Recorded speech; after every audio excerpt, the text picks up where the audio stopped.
A lot of people don't know that Nationwide Insurance is the largest farm insurer in the country. Example, this tractor.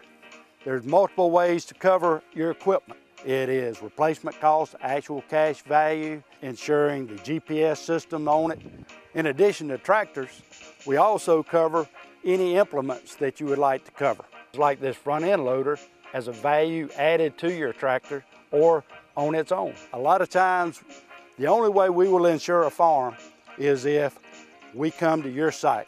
We're gonna walk it, we're gonna talk it, we're gonna find out what you do and what your interests are. We're gonna customize it so that you get full benefit with the broadest coverage that's available on the market today.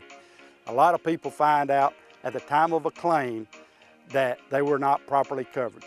That is my worst fear. So we make sure going in that you are covered properly. Don't forget to insure your sprayer. A lot of people say, I rode by and didn't see you at your office. That's because I was probably on a farm.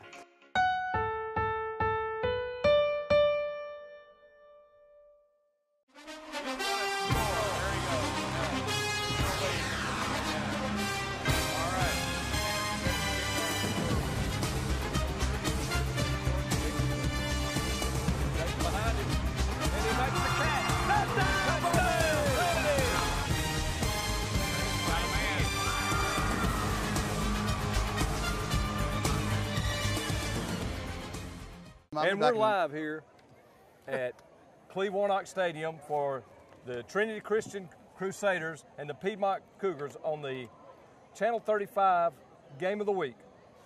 That's right, folks. It's homecoming night, and we got our seniors out. We got Whit Mason, Chase Autry, Matt Coleman, and Gabe Meadows out for the toss. I'm Don Carswell. I have John Mark Butler here with me. And we got a lot better weather tonight than last week. That's right. You notice on the field we have a green ribbon with KW, which is in honor of Carrie Wicker. Heartbreaking loss this week with her passed away. She's had a contagious smile.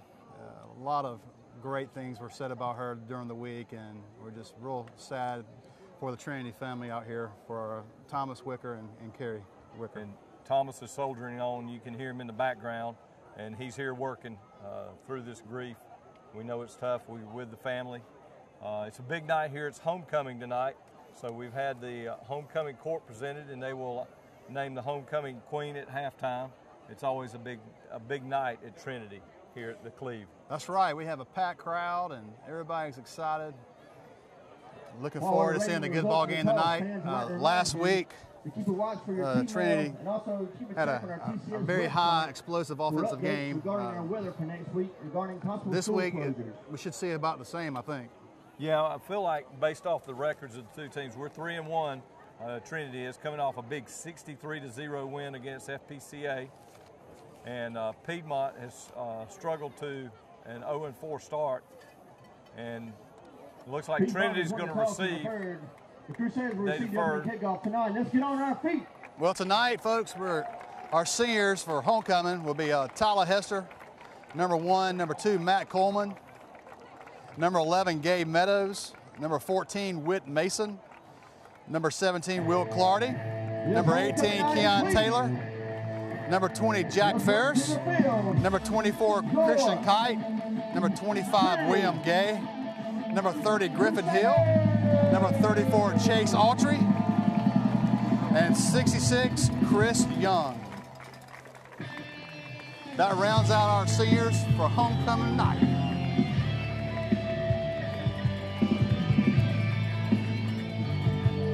And here come your Trinity Christian Crusaders. 3-1 on the season, coming off a couple of big wins. John Martin, we put 102 points up on the board the last 2 weeks, and we're looking for some more of that explosiveness tonight against a smaller Piedmont team. Piedmont's got an outstanding tradition and played us a tough game up there at Monticello last year. That's right. But I feel like we've taken more steps this year. And well, some of the reasons is they're rushing right now. Their total yards are 748, so they're averaging 187 yards a game. In passing, they've only passed for 167 yards. Their average is 41 So if you can run the ball and succeed, you're more than likely you're going to win. Looks like they're doing that this year so That's far. That's exactly right. We haven't had to rely on the pass as much, and this is a game tonight that I feel like we'll try to rely on that depth. And Coach Fields has been fortunate enough to have several running backs do the job, from Chase Autry to Matt Coleman to William Gay. All those guys have got in there at fullback and done a good job. On the defensive side of the ball, they've actually done well with takeaways this year. They had 6 interceptions so far and 7 fumbles. So 13 takeaways already in the season. So defensively, they're doing some things right as well. That's exactly right. Ezra King will be kicking off, number 17 for Piedmont. Back deep for our Trinity Crusaders, we have number 22, Jake Walker, and number 11, Gabe Meadows. And I misspoke last week in the game one time and referred to Gabe as Gideon, and I'm sure if he saw the film, he'll be looking for me afterwards.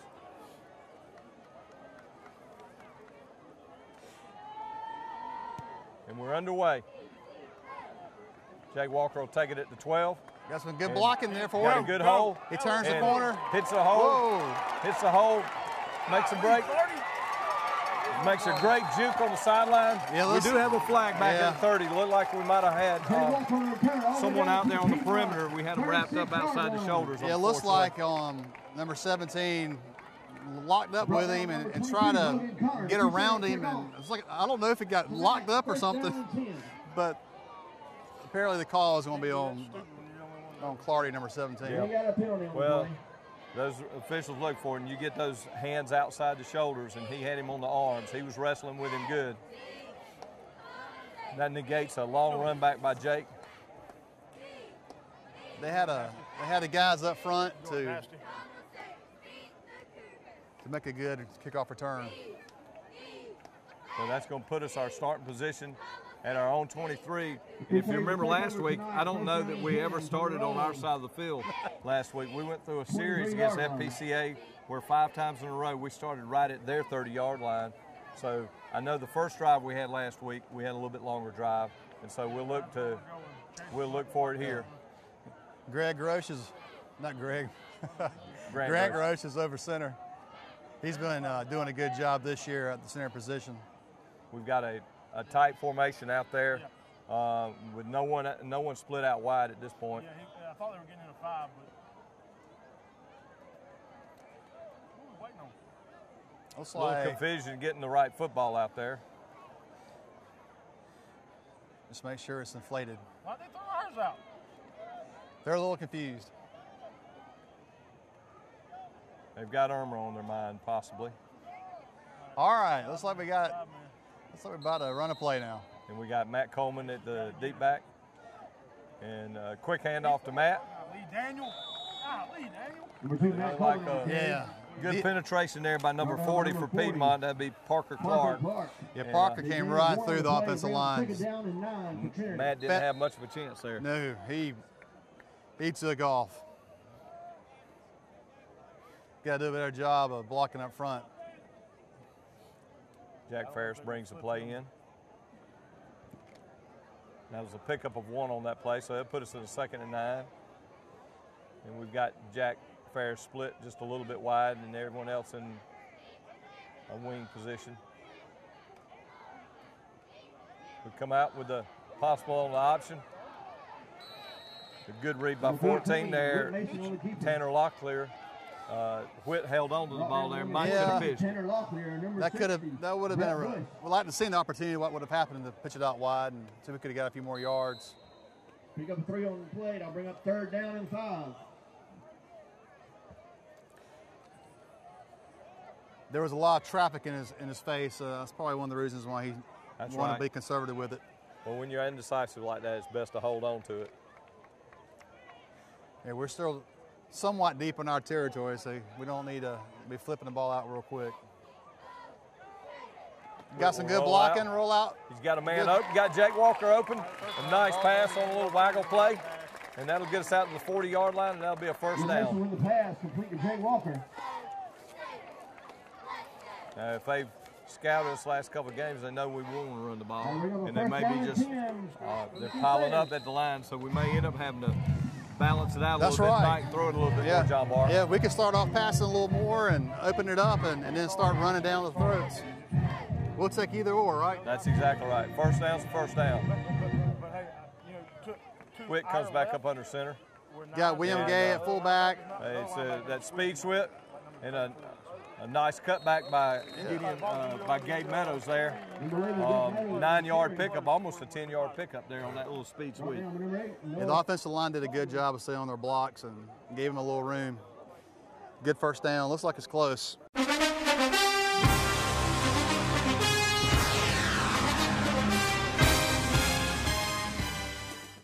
At Bank of Dudley, we understand that buying a new home is a time of many decisions, and we're here to help and answer all of your questions that might arise during the mortgage loan process. Our mortgage professionals, Shirley Clements and Sherry Adderhall, have over 75 years of combined mortgage experience, backed by a bank that has served this community since 1905. Call or come by and visit with Sherry or Shirley at our Veterans Boulevard branch, or go online at bankofdudley.com and get started today. Bank of Dudley, creating a custom mortgage experience with competitive rates and terms is what service is all about. Bank of Dudley, member FDIC, and an equal housing lender. Jeff Graham and the staff at CSS, Complete Site Work Services, is proud to be a part of Trinity Crusader football, and we wish you the best on and off the field. CSS works with companies large and small. We have done projects all over the United States, including Fort Benning, Fort Stewart, Publix, Walmart, the East Lawrence High School track improvements, and the Hugh Gillis Public Fish and Lake Repair. Call CSS today at 272-9990. Complete Site Work Services in Dublin. One of our mainstay plays there where they take that wing back and put him in motion and have him going full blast when he gets the ball there. Gonna bring up second down and a short one. This is a good throwing down, as they always say on TV there, John Mark. That's right. We could, and they got them all up. We're gonna hand it right to the fullback, and yeah, good job, run Gideon. right there by Gideon Meadows, just right up the middle. Just exploded right up the middle. Gabe on the outside and a little Gideon on the inside. That's right. Yeah, it's good to see Gideon. We talked about before in the prior games about his injury, and it's good to see him back out there. That's exactly right. We have a lot of good medical facilities in our area that do a great job with our athletes. We're very fortunate. We're fortunate, and he worked awful hard. There goes the first pitch to Jake Walker. Walker's out wide. And, they didn't get out there and catch number 9, JT Webb, and he just blew up that play there. It looked like we're going to have a nice run there, John Mark. Jake Walker around right in. Yeah, that was a good read on him, and he got back to the line of scrimmage. He shuffled down the line of scrimmage and came up and popped him. JT Webb. Heads up play about the defense. Well, this is a good series after last week. Last week was not really conducive to anything except getting some stats and getting some young kids some playing time. So Piedmont is going to obviously be a little bit more competitive team for us. A little fake. We fake it. He's open. A little short pass. A little short pass, a little dump off of 5 yards to Matt Coleman there. A few yards. Positive yardage there. Makes that third down a little bit more manageable. You'd rather have 3rd and 6, 3rd and 7 than 4th and 10. Because we're in 4-down territory. He had a small window going a little long, but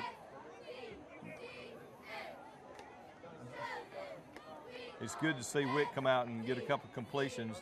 Our completion percentage for the year has been a little bit below where we'd like it to be, but get a couple of completions, get in a routine. No different than basketball or anything else.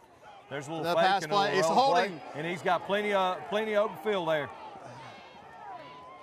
An outstanding run by Witt right there. Yeah, Jack Ferris was the defender was just grabbing his jersey because he had him beat. And then Witt I guess when he saw that, he took up and started running. It's a smart play by Witt. He had a good opening there and picked up almost 20 yards there on that play. They called the defensive holding, But I think we will take the play rather than the penalty there, John Mark. The flag on the play, defensive holding against the Cougars. Yeah, look, I definitely. It was a good call. It was a good call. It was a good call by you, seeing the penalty, and the flag was down there in front of the coaches, so we really didn't see it. But that was an excellent run by Whit. Let's see if they're going to get in a big formation here. And well, looks like they added it on top of the penalty. I'm not sure about that one, but I know that wasn't from the spot of the foul. The penalty will be half distance to the goal. That'll bring up first yeah, and goal. that's hey, we'll take it. There's a little confusion there. I'm not sure if that's the right reading of the rule, but hey, it's our favor, so we're not going to correct them. There it is. Gabe, A strong running by Gabe Meadows. He might have missed a hole on the inside, but he made a good strong run of it there. Picked up about 8 yards there. You would like to see him cut back. He might have had a score there, but he almost made it in without second effort. That's exactly right. It was good, hard running down there. And that's one thing we've seen out of the whole group of running backs, John Mark, in these last two games, is they're all running hard. Yeah, to have them rotating, the three that they're rotating in right now, that's definitely been helpful with them, especially because they're having to go both ways, too. Well, it keeps them fresh. And he gets a nice hole there over the right side, and Gabe takes it right on in for a 2-yard touchdown. It's like right over the right guard tackle hole, and did a good job blocking up front. It's always good when you have that run down to the 2 if you get a chance to run it the next play. We're coming out in the polecat, and we'll go back to the standard formation here. 16, Colin Crozier. Colin Crozier over here, the junior, in for the extra point. Gabe Meadows. Yes, sir, I hear you. Yeah. Yeah, them does, you'll be wide open. Well good, done. Strong cook there. It's good to see us finish the drive with a touchdown. That's exactly right. A good long drive there, and that makes the score Trinity 7, the Piedmont Cougars 0 at 7:13 of the first quarter.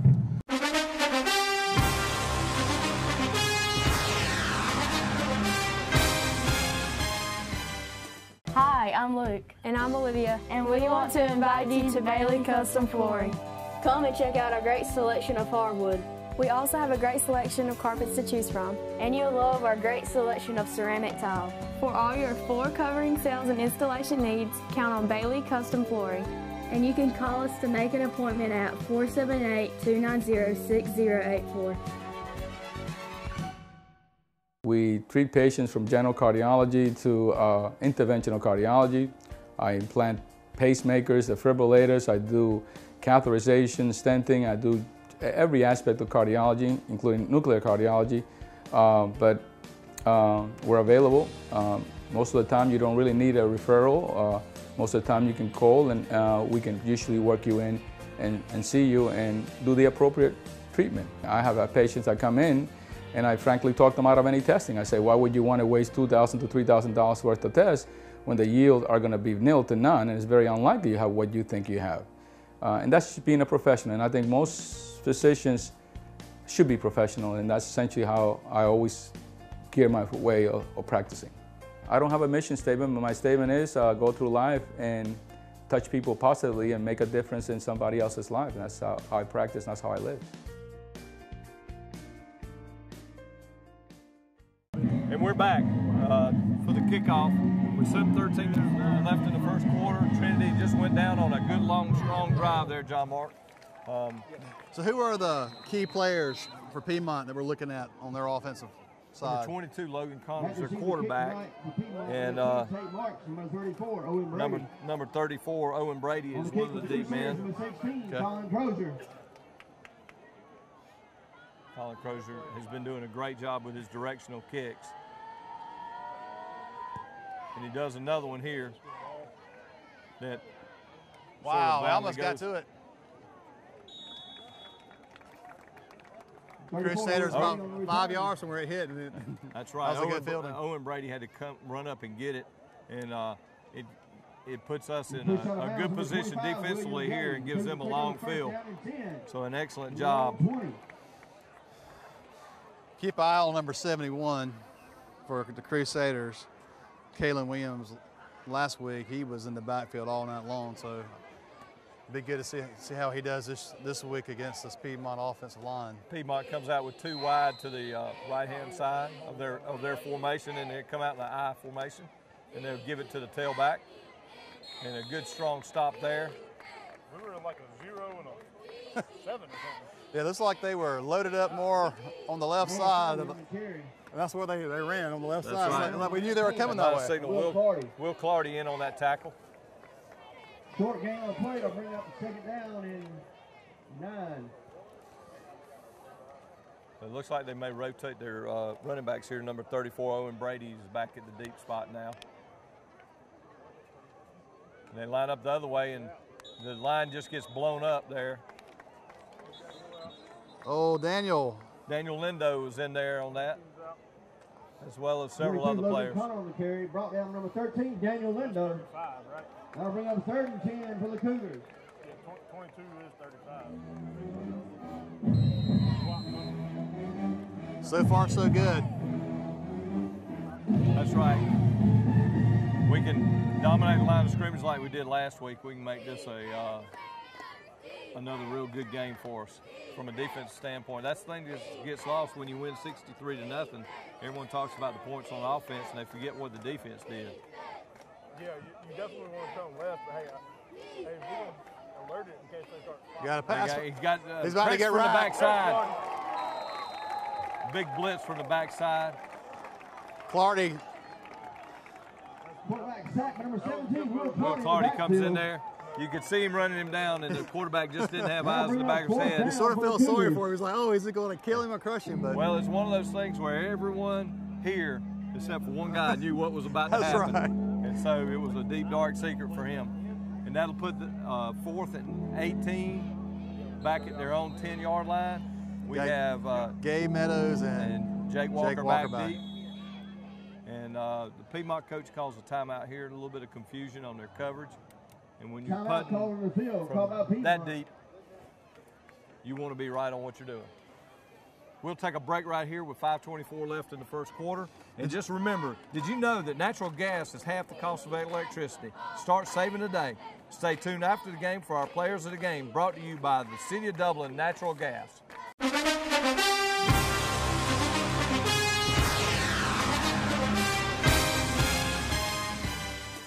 We got savings to cheer about here at Dublin Nissan. Dublin Nissan has Sentras discounted to as low as $15,985. Call, click, or come see us. Dublin Nissan, the only dealer you will ever need. Dr. Jackson Fordham is a proud sponsor of local high school football on TV 35. Dr. Fordham is located in his new office at 204 Fairview Park Drive. His experienced staff is ready to serve you today. So call and make an appointment at 272-4051. For all your dental needs, count on Dr. Jackson Fordham. We got savings to cheer about here at Dublin Nissan. Dublin Nissan has the Titan Crew Cab discounted to as low as $33,988. Call, click, or come see us. Dublin Nissan, the only dealer you will ever need. We're back, and we have Jake Walker and Gabe Meadows deep, and number 34, left-footed punt there. Short punt. Gets a Piedmont roll out to the 38-yard line of Piedmont. It came mighty close to hitting one of the Crusaders. Yep. You always dread for that to happen, but you see it all the way up to the pros, so it happens. Some results from the contest took place during the homecoming week this year. Each class in grades K4 through 5th grade decorated their doors for homecoming week. And the winner for the door so we'll line up here. Yeah, Whit Mason coming in at quarterback. First grade students will be treated to cookies from the lunchroom. We have a short field here, and it's starting at the Piedmont 38, John Mark. And we'll start out in that. I would probably see a lot of the fullback. And we left the ball on the ground. A little confusion on that handoff.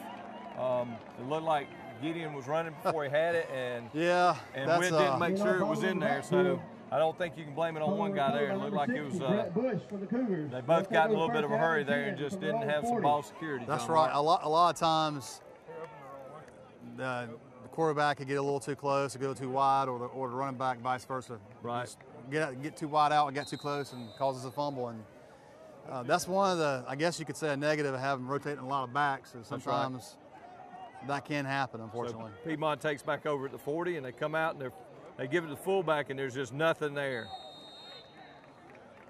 You got Matt Coleman in there. You had the 22, Logan Connor Chase Autry in there. William Gay were all in there. No game. Top by Chase Autry and a host of other Crusaders.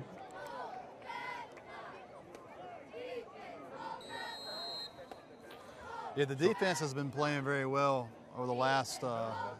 Really, the whole year. Yeah, the whole year. I mean, even against John Miller's, their loss against them, right. But the second half they shut them down. Considering 24 points is the lowest amount that John Miller's has scored this year, and they put more than that up against Pinewood. So they go with a tall sweep here. Get cut up. And there you go. Looked like the ball came loose there. Ball came out. It was a strip, and did we turn it over? Yes, we did. Number 34, Owen Brady on the carry. Great recovery. Gideon Meadows made up for the fumble earlier. That's right. Sometimes that's karma. You could see him stripping at it as he gotten open there. That running back was trying to get extra yards and getting held up. When that happens, he didn't protect that ball. That's exactly you come right. there, you can strip it, and that was a good heads-up play. Well, that was the first positive play they had all game. Their first 4 offensive plays, they had a negative 18 yards, and so that was a 5-yard pickup that ended in disaster. So we'll start again at the 45 instead of 38, John Mark.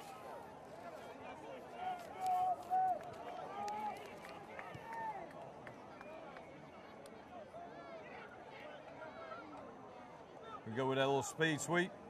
And there's some good blocking out there. Jake Walker with an excellent block. Nice cut by Gabe Meadows, and he's weaving his way through the field. He has a shot.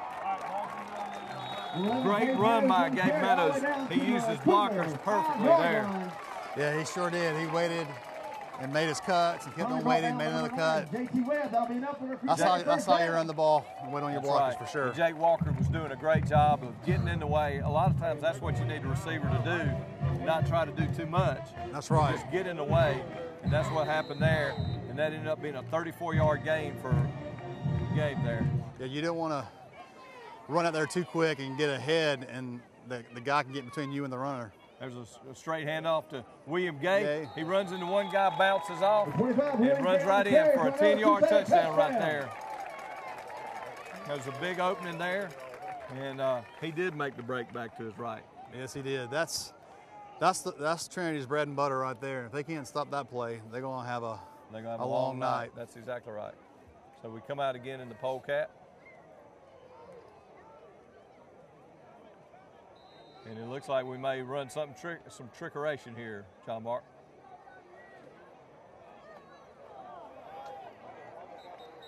It was a incomplete pass there. Was no good. So it's 3 minutes and 31 seconds. Gabe Meadows to Matt Coleman there. The score, Trinity 13. Well, it's something you definitely need to work on. You never know during That's exactly right. the playoffs. So that makes the score Trinity 13, Piedmont 0 with 3:31 left in the first quarter. We'll be back in just a moment.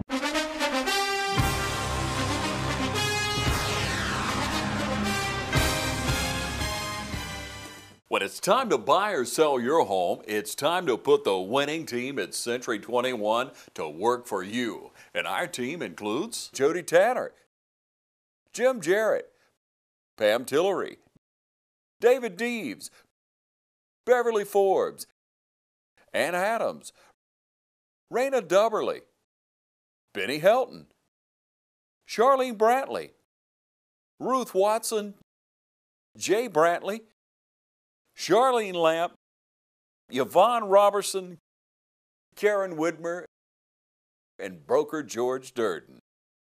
So put the Century 21 Durden Cornegay team to work for you today, and you're sure to score every time. For more information, log on to c21dublin.com. Call 272-1535 or log on to c21dublin.com. Choose the convenience of Neighbors Express and get friendly, courteous service every time you visit any of our convenient locations. Fill up with pay at the pump and take advantage of our bigger and better selection of beverages and tobacco products. And buy 12 packs of Pepsi products, 2 for $6.99. Enjoy the popular crushed ice with your favorite fountain drink. Also enjoy a fresh, hot breakfast. Stop by for lunch or dinner. It's always fresh, always convenient at Neighbors Express. Now located at I-16 and 441 and in Cedar Grove, providing farm fuel for all our customers. Count on the convenience of Neighbors Express. We're back here at Cleve Warnock Stadium with the score Trinity 13, Piedmont nothing. I believe Tyler Hester is going to get the opportunity to kick off here, John Mark. Up, they do a little hokey pokey there. I'd probably pull a hamstring. Receive for the Cougars. Yeah, Tyler's a soccer player, so got a real strong he leg. should be able to boot it. That's a good, strong kick, hard to handle kick. Comes down to the 10. We go cut back. Uh-oh. A couple of cuts back. And we have William Gay over there staying in place. The guys stayed in their lanes real good to prevent it from being a bigger return, but it was a decent little return by Piedmont. Well, as long as they stay in their lanes, you're not going to have any problems. Yep. Number 25, William Gay.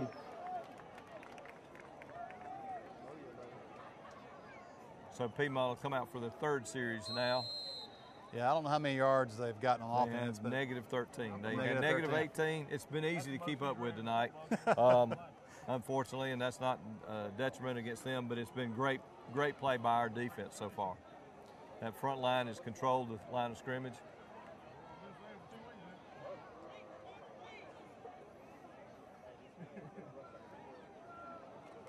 A lot of penetration by the defense. Wow. Almost intercepts it. God, I'd have been huge if Caitlin come up with that. Good play by Grant Grosh. It was all in there. Kalen Williams was in there. They had a big push that time. And looks like it's going to be another timeout for Piedmont right here to maybe discuss their blocking assignments. Yeah, I'm not exactly sure. We're going to take a break right here. Replace your old appliances today with brand new gas appliances for zero out of pocket and 0% down. The City of Dublin Natural Gas will just add it to your bill. Start saving today. The City of Dublin Natural Gas is a proud sponsor of our offensive and defensive players of the game.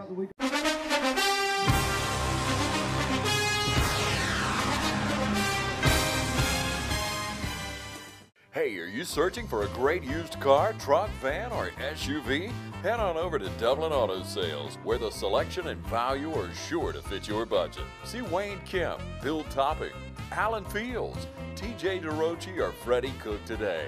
Dublin Auto Sales, celebrating another great year in business. Now proud to be on both sides of North Jefferson Street with our new truck and SUV lot. You'll also find Dublin Auto Sales at 1705 Telfair Street in Dublin. Selection, value, and bank rate or in-house financing is available, so financing is never an issue. Dublin Auto Sales, if you're searching for a great used car, truck, van, or SUV, head on over to Dublin Auto Sales. And we're back here after a quick timeout by Piedmont John Mark trying to work on their blocking assignments. We had a goal rush in there on the quarterback. Got a back sweep. with a tall sweep. William Gay does a great job of turning it in and securing the runner too. He did everything on that. He did everything correct. Yeah, he went through the blocker and turned him in and made the tackle. That's something that over these past couple of years we've come to know and appreciate out of William is him securing that end of the line of scrimmage and turning the running backs back into the defense. We can do that out of Cat or Panther. So it's going to put Piedmont in a 3rd and 12 from their 25-yard line. You know, what do you do here as offensive coordinator when you got a defense that's gunning at you? They stay in that I formation. And, here comes another one. He just that may be a fumble there, and they're going to call it one.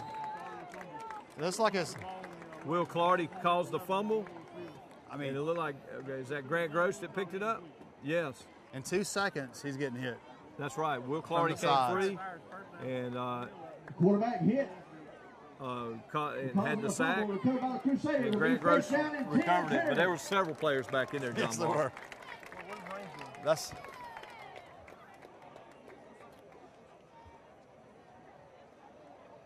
Yeah, their offensive line is having a very difficult time tonight with our blitzes. I would be in a shotgun formation to give that guy a moment to breathe if you want to know what I would do, but they look like they like staying in that I formation. We come out in our standard formation, and there goes a handoff to Matt Coleman. Strong running by Matt, even though there's a horse collar there. And he ran it all the way. Did he get in over there? Yes, he did. Great second, third effort by Matt Coleman there. He went through 3 tackles to make the touchdown. That was a great run. It was a horse collar, which we didn't see. There was a call that might have went against us last week, didn't get called, and then that one looked like one because he got spun around, but he just kept turning those legs. A lot of times, the defense is like, okay, quit making us run. We're tired. That's exactly right. They've been running up and down the field with the Trinity offense tonight. Well, there's one thing about it. You better wrap up our running backs because they are going to run hard. Colin puts it down, and that looks like that was going to be wide. Looked like there was a little bit of mistiming on that to get between the snap and the hole. It just didn't look like it was smooth, did it, John? It wasn't smooth. Yeah, he actually has been kicking fairly well the last few games. That's right. And that makes the score Trinity 19, Piedmont nothing, with 2:02 left in the first quarter here at Cleve Warnock Field. We'll be back in a moment.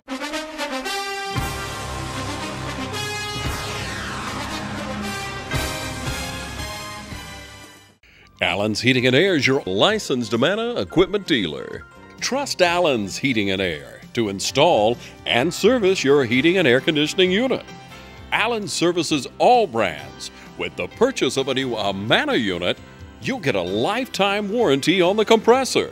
Allen's Heating and Air. Call Sean Clark or any of his friendly staff at Allen's Heating and Air. Amana Heating and Air Conditioners. Last and last and last.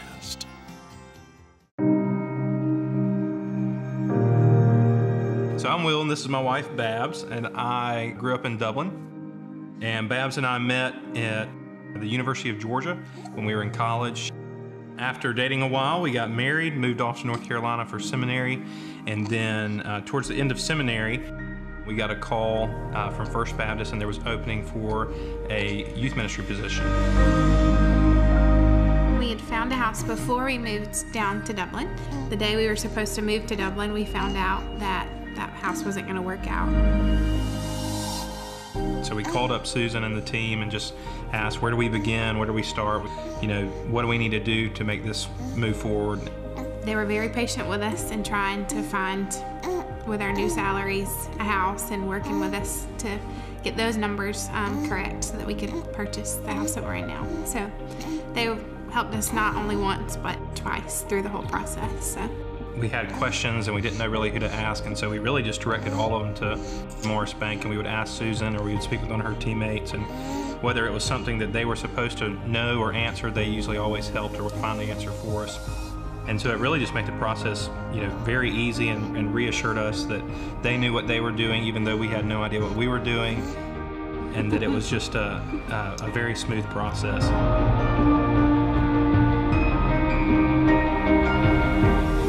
Just walking through the door the first time, just imagining that our family was going to get started there. It was just a really exciting time to think about all the possibilities because of a home, and that we could share that with friends and family.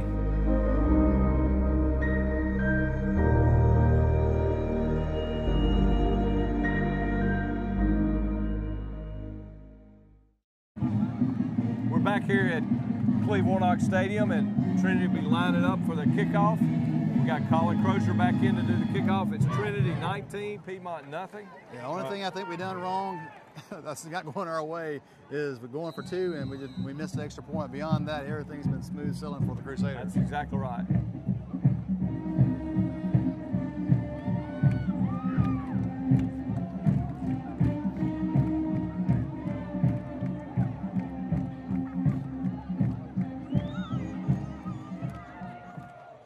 Colin. And then he goes to pop up to the other side. He usually kicks to the side. Number 1 with a pickup. A little bit of a gap there, but good coverage once again. That was Dylan Coe for Piedmont.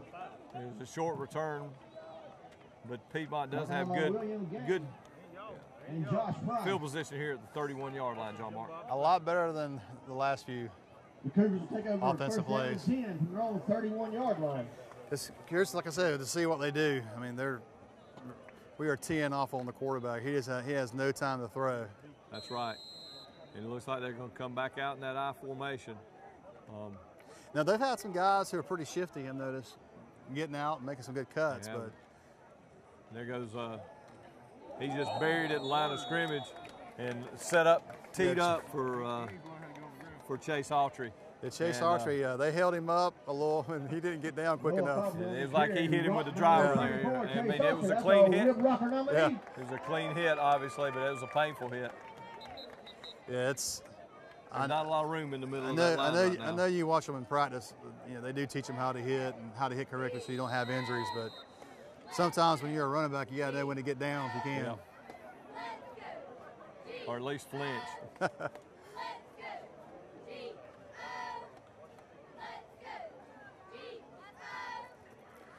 Sweep, almost throwing the ball. In the background. 34 runs hard until you get back within the line of scrimmage. 34, Owen Brady on the carry, brought down by Daniel Will Lindo Clardy in and a there. host of other Crusaders. Will Clardy and Daniel Lindo in there, but it was the whole team was on top. That's right. We're just overwhelming that line of scrimmage tonight, John Mark. Yeah, our ends are playing, Autry and Clardy are playing a good job at defensive end. Actually, I guess Chase is going down too on the line. He's getting a three-point stance some as well, and he's standing up. They're just getting a big push up there on every play, and it seems like that's they don't have the shotgun in their arsenal to give that quarterback some time. Here comes another quick blitz, a missed tackle there, and there's a Matt. Yeah, Matt Coleman did a good job. Did a good job. Number 22, Calvin Connor called that ball. William. The quarterback could have. Gideon Meadows looked like he was lining him up for a blitz there. He timed the blitz just perfect, and he just got off. That'll bring up fourth down. Jimmy Fields is like, okay, why aren't you measuring it? What's up? And that was a fortuitous. The referee's giving the first down on the play. A fortuitous spot there for the first down for Piedmont. I'm not exactly sure how they marked that, but they didn't measure. But it'll be first and down for Piedmont here at the 41-yard line.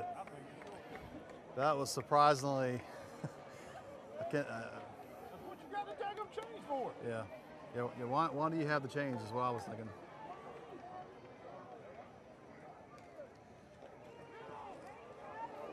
Daniel 34 bounces. They got the hole there. Jake Walker forces number 34 out. Daniel, number 13, just pushed this guy back into the runner. They blew up the middle, and 34 popped to the outside. There's a flag on the play. But it looked like there was some holding downfield by one of the receivers. And that will be the call. Called against the Cougars. Yeah, they've been doing a good job with the holding penalty so far. They haven't missed too many of those. I'm not sure exactly where the infraction was, but they're going to say it was from the 43.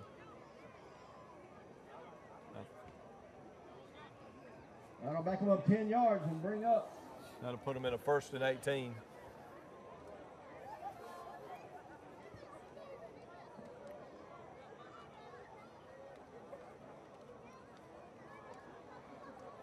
And I was suspect first down and 20 from their own. Piedmont's probably just going to come out and still try to be somewhat conservative.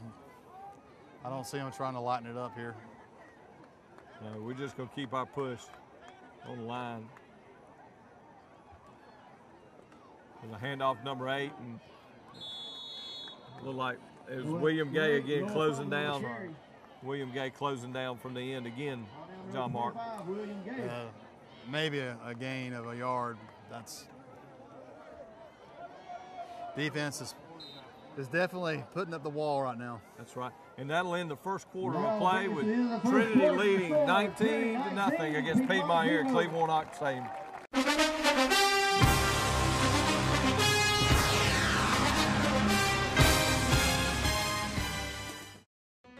Dr. Jackson Fordham proudly announces the opening of his new dental office on Fairview Park Drive in Dublin. Dr. Fordham and his staff have been providing our community with professional dental care for more than 30 years. Dr. Fordham would like to take this opportunity to thank all of his existing patients and invite new ones to call for an appointment today. Enjoy your next visit to the dentist. Call Dr. Jackson Fordham at 272-4051. Make an appointment today. Dr. Jackson Fordham, proudly serving all our community. So here's the kitchen. Wow, this is perfect. Wait, this house uses just electric? Yeah. That'll never work. How can we expect to cook under these conditions? So, what do you think? I think this is a wonderful house to raise our family in. It is natural gas though, right? It's kind of all electric.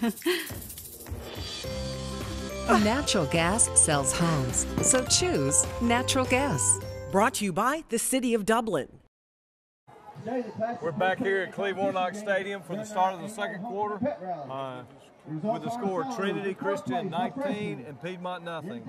Dominant first quarter performance by Trinity tonight, John Mark. Yeah, we have looked very good defensively for sure. Offensively, they really have been able to run the ball. Only mistakes they've really made were a fumble. But they look good tonight. We've just dominated the line of scrimmage on both sides. Good pass play there. They got the quarterback out on the perimeter a little bit. I was expecting that a lot earlier, moving the quarterback around and giving some throws. Well, a couple of times they did that, but they had a blitz coming, and the blitz got to him before he could get outside. So that puts Piedmont in a 3rd and 5 here, which is good for us. We need to get tested in some, after the last couple of weeks, we need to get some real game situations with 3rd and short and see how our defense reacts. They come out this time and they have 3 out wide. They don't have a tight end in there. Yeah, I would think the end's about to come hard. And they are. They are. And it was a... That's close to the interception. Oh. He was out of bounds there. They threw it. The ball was overthrown. And Gabe Meadows had the coverage out there.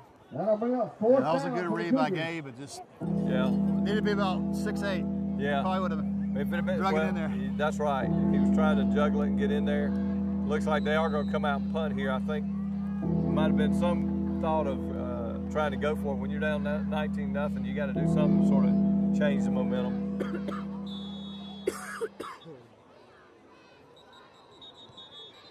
Not sure. That's going to be Piedmont's 3rd timeout of the first half, John Mark. Yeah, they're having problems with their punt punting. That's right. We'll take a break right here with the score Trinity 19, Piedmont nothing.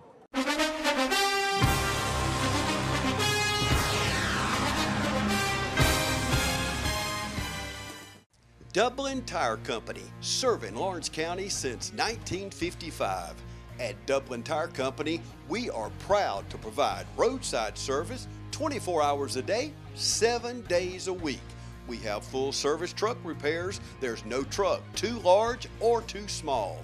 Does your vehicle need new tires? At Dublin Tire Company, we provide you with passenger tires from the best brands anywhere at a price no one else can offer, not even the large stores. We have it all: Michelin, Bridgestone, Firestone, Goodyear, and BF Goodrich, just to name a few. See Dublin Tire Company for specialty tires, off-road tires, and forestry tires, any type unique tire. We have it all. Come see Dublin Tire Company for hassle-free quality repairs at affordable prices. Come see Tom Mullis or Neil Harden and the wonderful staff today at Dublin Tire Company. Family owned and family operated since 1955. Dublin Tire Company, 1315 Telfair Street in Dublin. We're here today at Bank of Dudley to discuss business loans. So many businesses and industries trust the Bank of Dudley for a variety of financing alternatives to suit your specific needs, from short-term loans to help with cash flow, loans to purchase equipment or facilities. At Bank of Dudley, we have commercial mortgage loans, capital improvement loans for construction or renovation. We can help with your business vehicle loans or for a small business line of credit. In other words, Bank of Dudley has your business covered. No matter what it is, you can trust the lenders at the Bank of Dudley with 5 convenient locations: East Dublin, downtown Dublin, Veterans Boulevard, Dudley, and Jeffersonville. The Bank of Dudley, member FDIC, and an equal housing lender. We're back here, and it's 4th and 5 for the Piedmont Cougars. And they look like they did have a change of heart there and called the special teams off, and they're going to go for it here, John Mark. Back in I formation, got 2 out wide. They're going to try that quick pass again, and it looks like he got it with the original mark. Yeah, with where he caught it. Just a little quick pop pass to JT Webb. He gives him a big target out there, John Mark. And yeah, he is a good target to throw to. He's got a good hand. So that's right. We probably will see a lot more of that play. I'm sure Coach Fields will remind his defensive backs to, in those situations, to make sure they're playing those yard markers and tightening up that coverage, because it doesn't look like he could throw it much farther than that. Yeah, the only way he's going to get rid of the ball tonight is making his quick throws. That's right. They come back out, and big number 9 comes out here to the left side of the formation.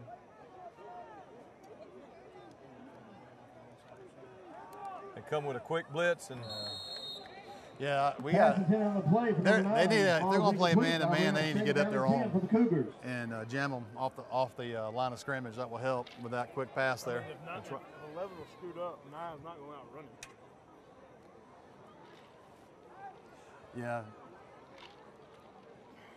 Defense needs to get a little bit closer to him on the receivers, and that will. At least they can jam them and sort of throw off that rhythm. They got number 9 in a little bit closer this time, and they're going to try the same thing, same play, and there he is. And they didn't get the jam on him. JT Webb is trying to be a one-man wrecking crew here. That's right. He seems to be the only target they've got out there right now, John Mark. He gets off the ball free. Yeah, they've got to jam him off the line of scrimmage at some point. That's right. Up a Cougar first down. They need to double team him and shut him down, because I think the rest of the defense can hold their own. That's right. We had good penetration there, but we just didn't hold the receiver up enough to give the rush a chance to get there. But this is the first time we've seen them really come out throwing these short, quick passes. That's right. They'll come out again. And they keep running number 9 Webb out here to this left-hand side. They're going to look back the other way. And a great play by Matt Coleman with a deflection. Yeah, usually that's what you see across the middle. When you throw across the middle, linebacker's got his eyes on the quarterback, and he made a good read then. That's exactly right. And, hey, like most young quarterbacks, he locks in on the receiver. He's got a receiver he's going to throw to, and he's locked in on him. And if you read those eyes, you can make those plays. And he was locked in. He had no thoughts of throwing the ball to Webb. It was preordained where that ball was going. We got 1-on-1 again with number 9, JT Webb on the side. Sure enough, they look for him, and sure enough, he sort of manhandles Gabe Meadows there, and they get a touchdown pass. Pass complete. 15-yard touchdown pass to JT Webb. Be a touchdown for the Cougars. Yeah, he's a big kid, and that's he's a tough guy to stop 1-on-1 for sure. That's exactly right. But I imagine Coach Fields will make some adjustments before Piedmont's next offensive series. Ezra King is on to attempt the point after.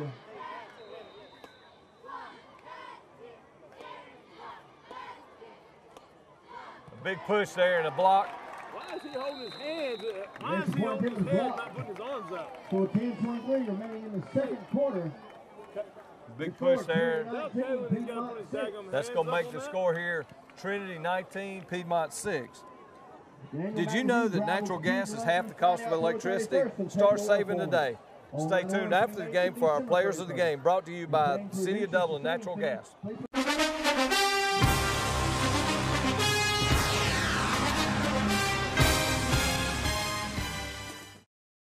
First Lawrence Bank invites you to experience banking at its best. Whether you have personal or business needs, we're a full-service bank big enough to handle all of your banking needs and small enough to provide you with that personal touch you've grown to expect from a community bank like First Lawrence Bank. Looking forward to your future? That's First Lawrence Bank in Dublin and Dexter, member FDIC. We got savings to cheer about here at Dublin Nissan. Dublin Nissan has Altimas discounted to as low as $19,488. Call, click, or come see us. Dublin Nissan, the only dealer you will ever need. And we're back here at Cleve Warnock Field with the score Trinity 19, Piedmont 6. Piedmont put a good little drive together there. It was compiled of a lot of short passes, and there were Indian receiver on most of those passes was J.T. Webb, the junior, which they found a little nick in the armor of the Crusaders. That's right. The Piedmont doesn't have a lot to lose here. They went for it on 4th down a while ago, and that extended the drive. So I would watch out for an onside kick. Did he kick to Jake Walker? Jake Walker. He's got a good block in front of him, and he's got a big hole, and he makes one guy miss. And there's no flags, and that's going to be approximately a 90-yard touchdown run for Jake Walker there, taking it to the house. I don't believe he ever got touched on that one, did he, John Mark? No, he did not. That was stop them.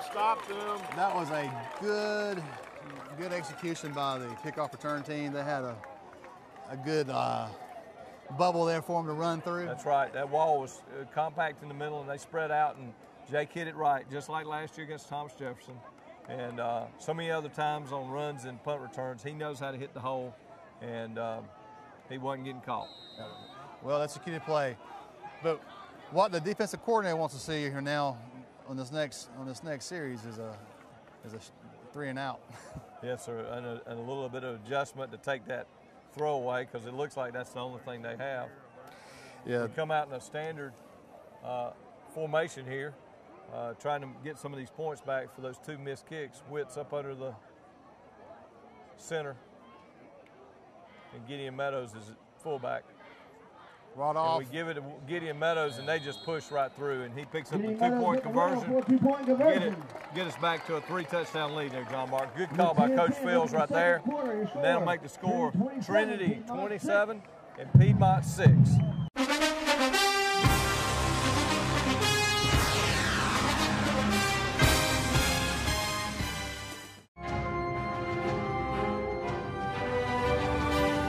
You are the man of the hour, the king of the castle. Your subjects look upon you in awe and anticipation because you're about to make their culinary dreams come true.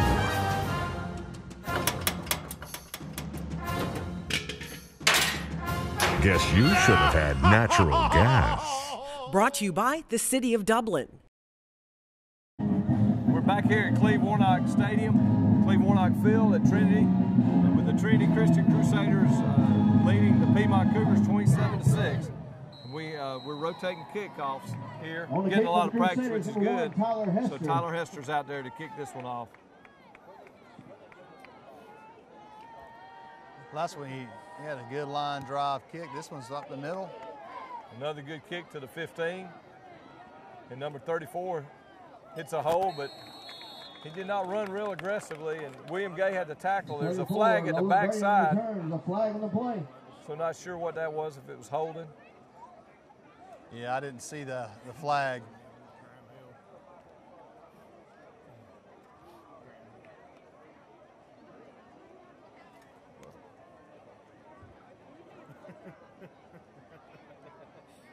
The flag has been waved off. It'll be 1st down and 10 for Piedmont. We didn't see a penalty, and apparently they didn't see a penalty. They didn't see one either. 26 yards. It was a weird place for that flag to come in because it was almost 20 yards back from the action. So after that last drive, that was Piedmont's most productive drive as they came down. They're going to come out in the same formation, putting number 9, JT Webb, out here. And he just swallowed up that time by Kalen Williams. On the play. Kalen busted through there and just slammed him. Didn't see who recovered the ball for the Crusaders there, but there's a big turnover. Recovered by number 64, Grant Gross. Grant Gross in there. Ball. First down and 10. Coach Parker was out there talking to Grant before that series, and maybe he just told him to recover the ball. Well, that's what the defensive coordinator wants to see. That last drive, I'm sure he did not like at all, and made some adjustments. Hey, one way to take that side of the field away is put big Kalen Williams over there, because that quarterback's not going to be able to throw over the top of him. Trinity comes out with trips to the left, and there's a quick throw out there with some blocking out front for Jake Walker, and good strong running for Jake. Good quick pass. Jake Walker. Yeah, a lot of times when it's 27-6, and sometimes you don't want to be throwing the ball and trying to run up the score, but you do need to execute your offense. And that's exactly right. And it's crucial to be able to throw as well. Because if you don't work on in games, and just run the ball and be nice. You got to be ready for the next game. That's you got to be prepared. And last week was a game that there wasn't any, we didn't get any preparation out of it. But that was nice blocking out there in that little bubble screen, wide receiver screen for Jake. They're going to hand a quick pitch to. Why is he running so wide? Quick handoff to Matt Coleman, who cuts it. He was running wide, and he cut back in. Cut back in at the tackle and for the easy 6. Hole for an easy 6, like you said, John Mark. That'll make the score Trinity 33 and Piedmont 6. Looks like we might be going for 2 again here to get us back on that. Nope, we're just going to go for 1 since we've got it at that 21. That'll put us at 28 points. They have that flip book that tells them when to kick and when not to. Wait a minute, we can't do it now. So we get a good snap. And a good well kick. Executed. Colin nails that one. And that makes the score Trinity 34, Piedmont 6. Replace your old appliances today with brand new gas appliances for 0 out of pocket and 0% down. The City of Dublin Natural Gas will just add it to your bill. Start saving today. The City of Dublin Natural Gas is a proud sponsor of our offensive and defensive players of the game.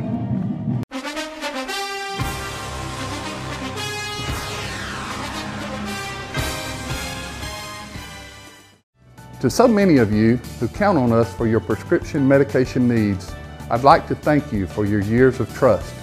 To those who've yet to choose Tomlinson Pharmacy and Medical Park Pharmacy, I invite you to stop by and discover what makes us different. Medical Park Pharmacy is your family's one-stop destination for their prescription, health, and wellness needs. Our staff greets you with a smile and provides a level of customer care and expert service that truly sets us apart. Realizing your time is valuable, we'll always strive to have your prescriptions filled in minutes, not hours. Have a concern about a new medication? Our pharmacists are available to discuss the instructions and precautions. In addition, Medical Park Pharmacy also stocks a wide array of over-the-counter medications and medical supplies. With the drive-through window, free delivery within city limits, and refills through our phone IVR website or mobile phone app, staying healthy has never been so convenient. At Medical Park Pharmacy, local owners Wendell and Wendy Smith provide hands-on service to ensure your satisfaction. We care about earning your business and strive to make you a regular customer. Come experience a difference. Visit Medical Park Pharmacy today. And we're back here at Cleve Warnock Field. Colin Crozier's back out there to kick the ball off for Trinity. We lead 34-6. It's been a dominating performance this first half, John Mark. It looks like Owen Brady is back, and the other one of the good players, JT Webb, but they're going to kick it short. Staying low to the ground. Looks like number 6. Ball returned by number 8, Noah Fowley. Number 6, Josh Price, and number 12, Walker Payne, in on that tackle there. Walker was tracking it. I thought he was going to get a big hit in, and the little kid ran away from him, but they caught him and knocked him down. Piedmont will be starting at their own 37-yard line. 37-yard line. Yeah, Special teams is very important, as you can tell in the Alabama-Florida State game. That's exactly right. Wasn't going to mention that one to you, John. Yeah, Mark. I know. They're going to come out, and once again, they have big number 9 out here to the left of the formation, J.T. Webb. He's been there one bright spot tonight, John Mark. Gabe is on him. Another quick pass. Another quick pass on a little slant to number 1, Dylan Coe. Number 1, Dylan Coe. That's one of those. I don't know if they can do it, but if they make us bite on him for a short throw, then he takes it up. Yep. He could have a seam wide open for an easy 6. That's right. That's one of those. Do you leave a safety to cover it? That's one of those chess matches. That's right. I believe if they continue to have success, though, he's going to. Coach Fields is going to press these guys up a little bit closer. They flip-flop the field and put number 9 to the far side of the formation here now, on second down. William Gay. He's looking for him. It's great coverage there. Gabe Meadows closing on the ball that time. Yeah, Gabe did a good job breaking on it. That's what you want to see from your cornerback. He broke hard. But one of the difference there, you notice from that first series when they scored, was they had somebody hit number 9, J.T. Webb, on the line of scrimmage. Right. The other thing there was, instead of playing soft and passive, Gabe attacked the ball, and Webb was just waiting for it to come to him, and JT went through him. Gabe went through him to get the ball. They come out in that same exact formation. And we look for some deep. That was a great catch, but a huge tackle there, clean tackle by Gideon Meadows. Watch out over there. You don't want that. They may get Gabe there. Pass complete, number 9, J.T. Webb. Yeah, number 40 is, I don't know, he's talking to Gideon like he wants him or something, I don't know. Gideon with a clean hit, but it was a hard hit, and that's what the game's all about.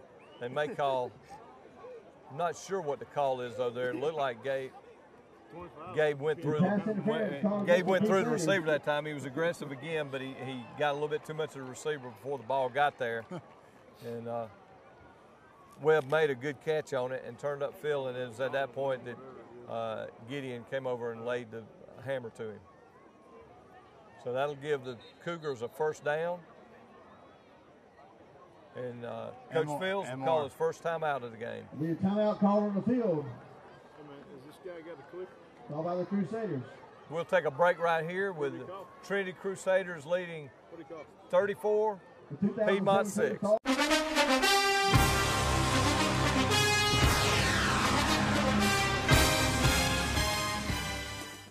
At Bank of Dudley, we want to help with all your lending needs. Whether you're thinking of buying a new car, remodeling your home, or just want to go on vacation, let one of the many lenders at a Bank of Dudley branch near you help realize your dreams. Bank of Dudley, we're big enough to offer the great services you need, but small enough to make sure you can talk to someone you trust. Bank of Dudley with 5 convenient locations: East Dublin, downtown Dublin, and Veterans Boulevard, Dudley, and Jeffersonville. Bank of Dudley, member FDIC, and an equal housing lender. We're back here at Cleve Warnock Field.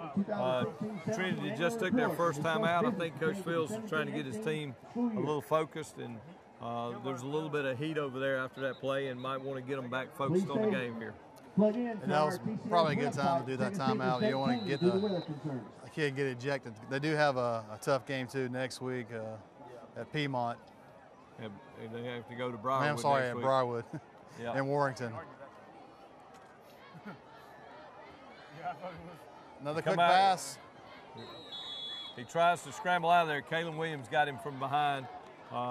Big penetration there from Kalen, just caving in that front line. Yeah, I told you in the first quarter to watch out for him because I figured he'd be in the backfield tonight. Number 71, Kalen Williams. No gain on the play. Bring up second down. He's been coming on strong, from what I hear.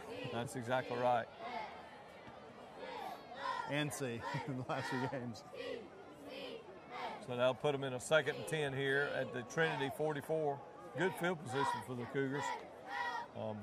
Looked like they might have been planned to be a throw, but they just didn't give him any time right there. And we're jamming Webb again at the line of scrimmage. They come with a toss sweep.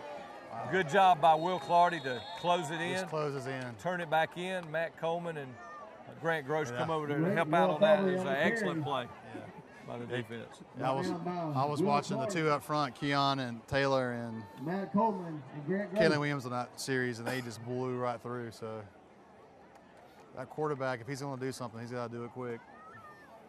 Right, that was a loss of 3 on that play. And, third down.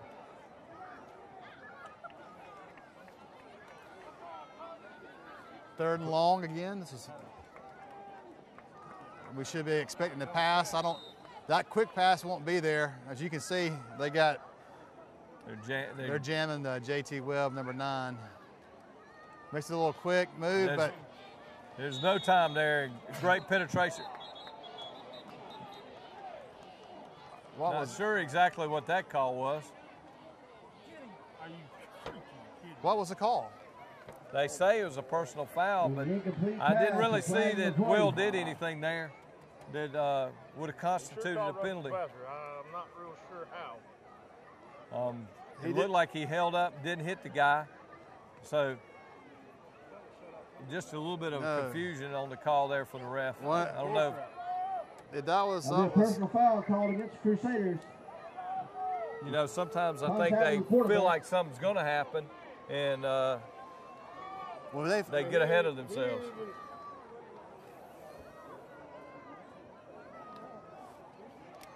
Looking back at a replay here, Will held up. You can see him hold his arms up, and it's just a missed call, but the defense will respond right here, John Mark. There you go. And there's Grant Gross in there. And Will Clardy's back in there to get a little bit of retribution right there. And that was a loss of 3 right there. Yeah, Grant came in there and filled up the hole and took him down. Good play by the linebacker. That'll bring up 2nd down and 13 for the Cougars from the Crusader 35. That's why they have a face mask on the freaking helmet.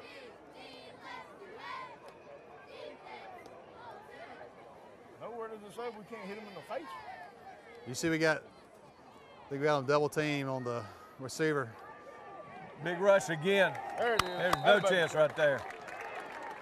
Great penetration there by Chase Autry. Yeah, they're trying. He's looking for his top receiver, but the problem is he's getting jammed off the line, and it's giving us time to get back to the quarterback. That's right. They have 0 margin for error, and when he was able to just take that two steps and make that quick pass, they could beat the rush, John Mark. But that time, obviously, he had to take back 4 or 5 steps and lost about 10 yards as Chase come flying in there, along with a host of other Crusaders. I think that personal foul penalty got our defense worked up to show a little bit of emotion here. There's another big rush, and he just had to throw the ball. He had one open for just a moment, but it's tough to throw it up. He's running backwards and trying to throw it. It's hard to sit there and plant and make a good That's exactly throw. right. And that's what you want to see. You want him to make those kind of throws. That's exactly right. He was backpedaling and going for his life there. So they're still at our 46, so they lined up to punt, but it wouldn't surprise me to see them do something a little different type of formation here. They don't have a timeout, so they better know what they're doing. And they will punt it, a little end-over-end punt. It's grabbed by Jake Walker, and just a shoestring tackle there, John Mark. Yeah. 27 yards. I wanted to see him put his other hand down, just bounce back up and take it down the sideline, rooting for him. There's a penalty on Piedmont on the play. I don't know if it's an illegal shift or illegal block. Not sure exactly what the call was.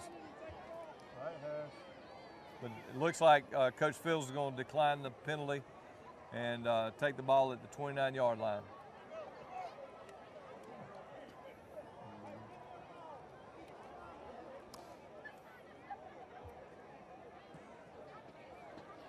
Offensive lineman for the Crusaders, you got Number 66, Chris Young. Illegal shift against the Cougars. 71, Kalen Williams. The Crusaders will take over 1st and 10. Number 13, Daniel Lindo. 29-yard line. Number 70, Carson Kite. Number 71, Kalen Williams is out there. Grant Gross is at center. A lot of time to throw the ball. A lot of time, and Jack Ferris is there, and he makes a great diving catch. Just looked like for a second he was going to be able to catch it in stride there. Yeah, They're a huge game. That'll bring up a Trinity. that's one of those catches where he laid out for it, and more than likely he is trying to catch a little air. That's right, and that's one of those times where you see a lot of times a kid is so focused on scoring the touchdown that they'll try to make the catch and not worry about securing the ball because they're worried about getting down the field. And Jack made the right decision to get the ball and take the 35-yard gain. A great pass by Whit. He laid out for it, and he can't break that outside. Yeah, that was one of those. He saw the outside, but they closed in on him too quick. William ran a little bit tentative there, not quite as fierce as he usually runs there. And we got 3 out of it, but we might have gotten more.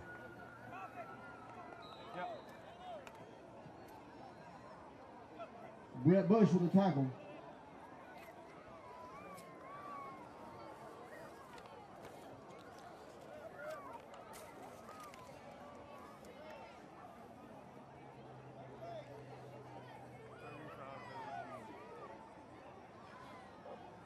You got Gideon in the backfield, hands off. A little quick snap to Gideon. He's hard running, and it looks like he'll have more than enough for the first down there, John Mark. First down, ball's in That'll be enough for Crusader first down. One thing you can say about Gideon is very little that he does on the football field that's tentative. Yeah, it's 100 miles an hour. That's what you want to see from a football player. Well, he's sort of a linebacker back there at running back. That's right. So he looks for some contact.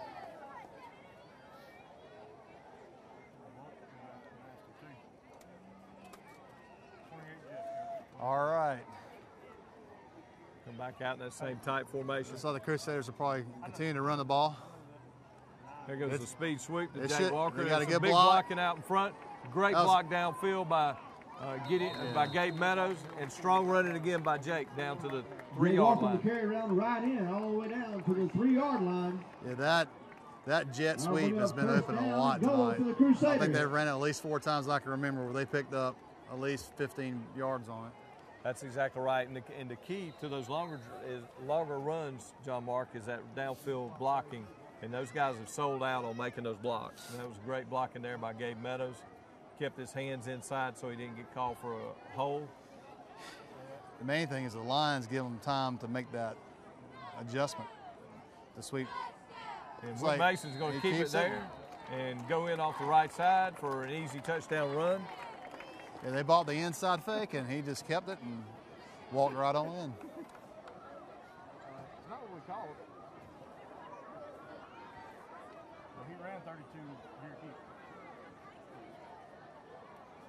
Colin Crozier will line up for the extra point. Yeah, they definitely they ran 32 here.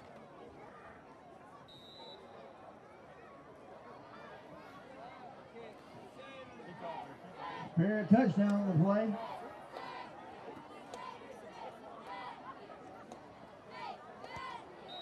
And there's a straight kick by Colin Crozier. Another good. That is going to make the score Trinity 41, Piedmont 6, with 1:56 left in the second quarter here at Cleve Warnock Field. We'll be back in just a moment.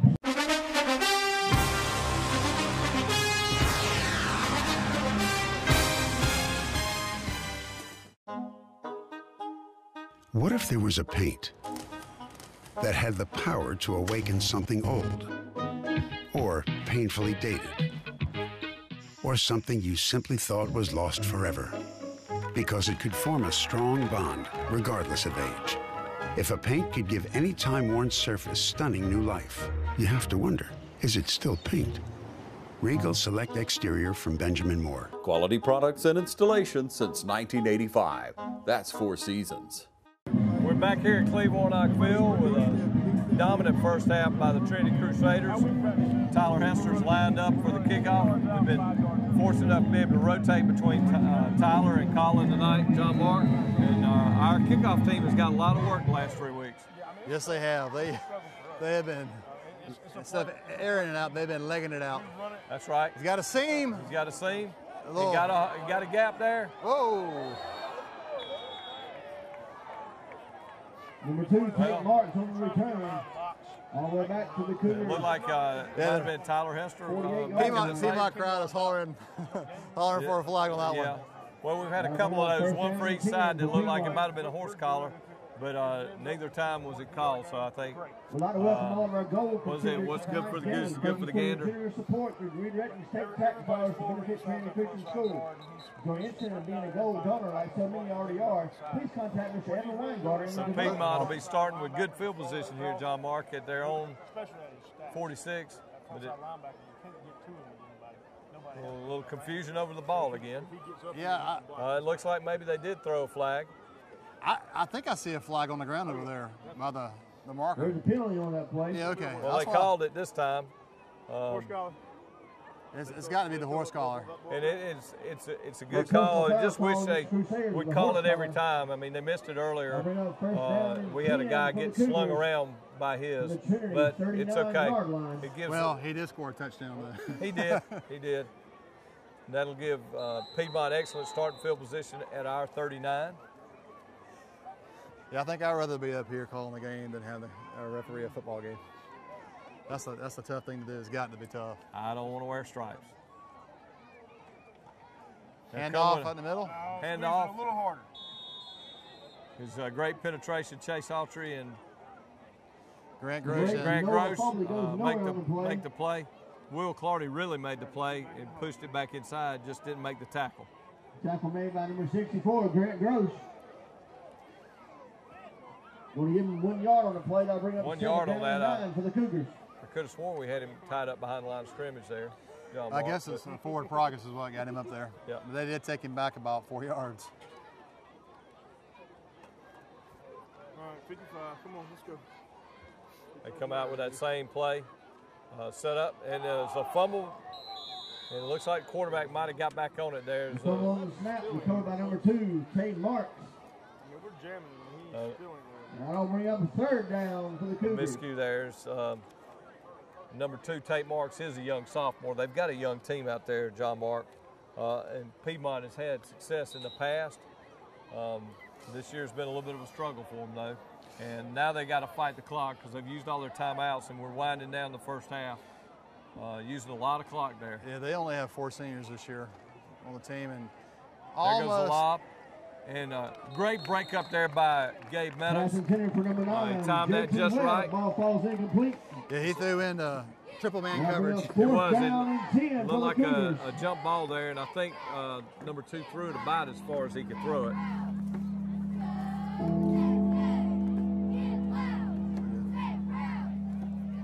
And this should be the last play of the first half. John Mark, another dominant first half by the Trinity Crusaders. Yeah, Crusaders have been fired up all week for all the homecoming festivities, and a lot of people, alumni are here and enjoying the night. It's good to see our Crusaders putting on the show. A little fake, but guess what? Big penetration there. I host the Crusaders. They want to do a timeout? Clock's in the backfield to a host of Crusaders. Chase Autry in there, and they refs let the clock run out. It was a change of possession there, but they let the clock run out anyhow. So that's going to end the first half here at Cleveland Warnock Field. A dominant first half by the Trinity Christian Crusaders. Trinity 41, Piedmont 6. Hang on for the homecoming festivities in just a moment.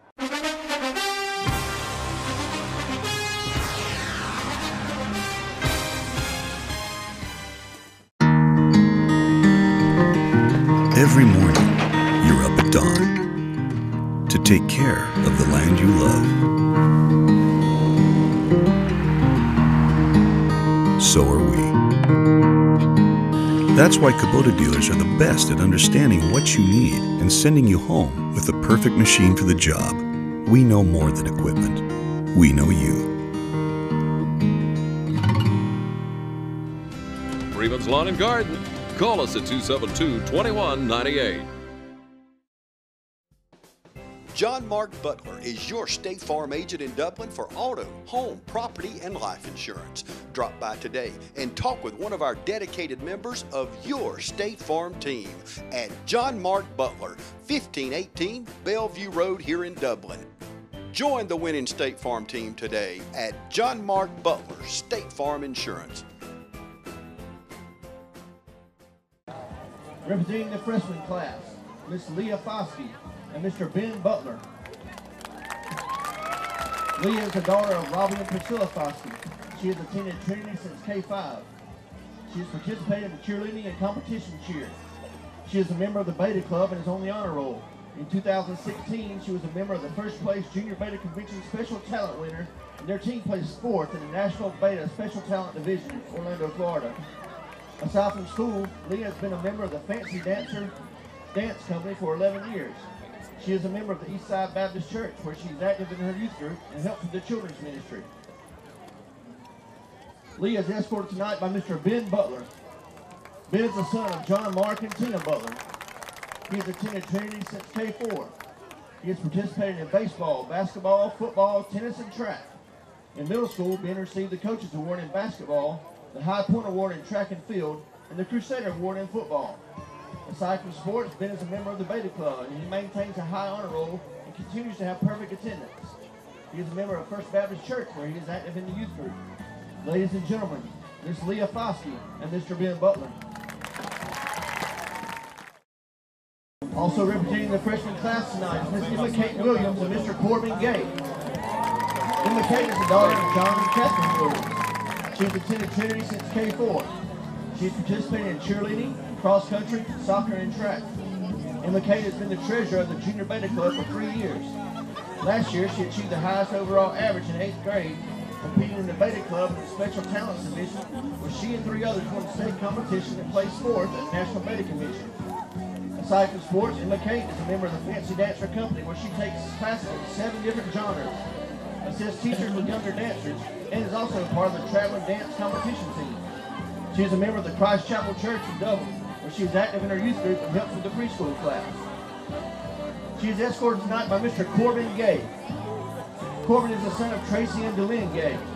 He has attended Trinity since K-4. He has participated in football, soccer, swimming, and track. Some of his awards and accomplishments include receiving the Coaches Award in football, the Most Valuable Swimmer Award, the Coaches Award in soccer, as well as he placed first in the 50 freestyle and 50 backstroke last year in the GISA State Swim Meet. Aside from sports, Corbin is a member of the Beta Club and has been on the high honor roll since the 6th grade. He was the Junior Beta Club president his 8th grade year. He is a member of Dudley Baptist Church, where he is active in the New Mexico missions team. Ladies and gentlemen, Miss Emma Kate Williams and Mr. Corbin Gay.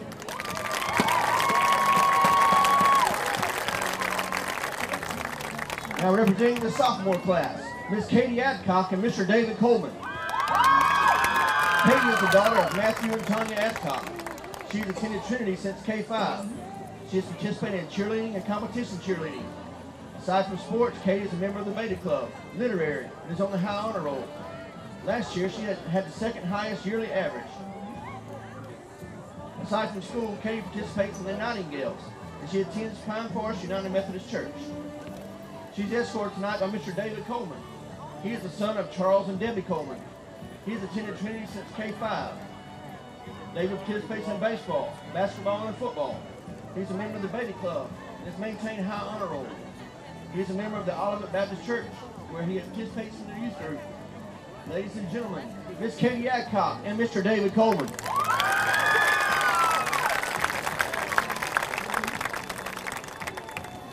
Also representing the sophomore class tonight, Miss Janie Sampson and Mr. Gabe Kenny. Janie is the daughter of Dr. Mark and Donald Sampson. She has attended Trinity since K-4. She has participated in cross country and track. And some of her awards and accomplishments include receiving the Crusader Award, Most Valuable Runner Award, and the Coaches Awards. Aside from sports, Janie is a member of the Beta Club and has maintained a high honor roll since the 6th grade. Other awards she has received are the Oconee Student of the Quarter and overall TCS Yearly Christian Character Award. She is a member of the First United Methodist Church of Dublin. She is escorted tonight by Mr. Gabe Kenny. Gabe is the son of Chris and Tracy Kenny. He has attended Trinity since K-5. He has participated in golf and soccer. Aside from sports, Gabe is a member of the Praise Band, Beta Club, and on honor roll. In the community, Gabe volunteers with Habitat for Humanity, part of Georgia United Way, and is also a summer Trinity soccer camp leader. He attends Pine Forest Methodist Church, where he is active in the youth group, Praise Band, and Youth Leadership Forum. Ladies and gentlemen, Miss Jamie Sampson and Mr. Gabe Kenny.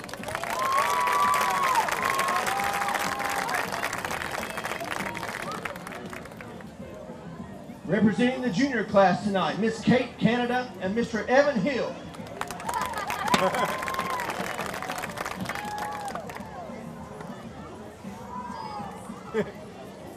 Correction, Miss Abby Foster and Mr. Gideon Meadows. Abby is the daughter of Mitch and Amy Foster. She's attended Trinity since K4, and she's also participated in softball, track, and basketball. Some of her awards and accomplishments include receiving the offensive award in softball, highest average in English her 9th and 10th grade years, first place in region in duo and turf, and 3rd in state in literary. Aside from sports, Abby is a member of One Act, Praise Band, Literary, and the Beta Club. Aside from school, Abby volunteers at the United Way of Caring, and also Habitat for Humanity. She is a current member of the Morris Bank Advisory Council and the Nightingales. She attends Jeffersonville Church of God, where she is active in the youth group and is a worship leader. She's escorted tonight by Mr. Gideon Meadows. He is the son of Rusty and Crystal Meadows. He has attended Trinity since the K4. He's participated in football, basketball, soccer, and track. Some of his awards and accomplishments include receiving the Hustle Award in basketball, being a member of the region and state championship track team, receiving the 2nd highest average award in geometry and physical science in the 9th grade, Prep Football Player of the Week several times, and received the Defensive Player of the Game award. He is a member of the Beta Club and maintains high honor roll. Aside from school, Gideon is a 2016 Orange County Youth Leadership graduate and also a member of the Morris Bank Youth Advisory Council. He volunteers at the United Way Day of Caring, Habitat for Humanity, Salvation Army, and the TCS Dominican Republic missions teams. He attends Crosspoint Community Church, where he is active in the youth group. Ladies and gentlemen, Miss Abby Foster and Mr. Gideon Meadows.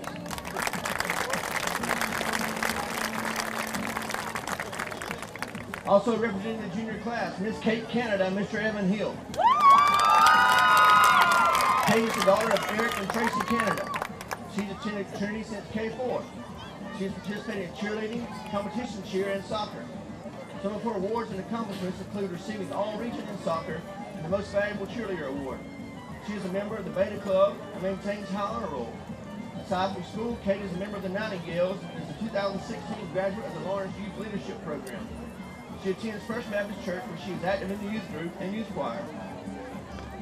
Kate is escorted tonight by Mr. Evan Hill. Evan is the son of Don and Lori Hill. He has attended Trinity since K4. He has participated in basketball, football, soccer, and track. He is a member of the Beta Club and on the honor roll. He is a member of Poplar Springs North Baptist Church, where he is active in the youth group and other items in the church. Ladies and gentlemen, Miss Kate Canada and Mr. Evan Hill.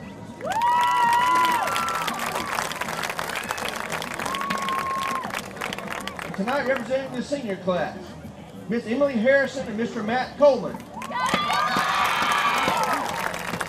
Emily is the daughter of Dennis and Heather Harrison. She's attended Trinity since K4. She has participated in basketball, cross country, track, softball, and tennis.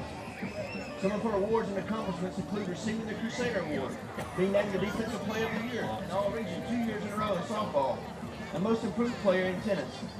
She is a member of the One Act, Beta Club, Class Vice President, and on honor roll. She was also selected as homecoming representative for 2 years.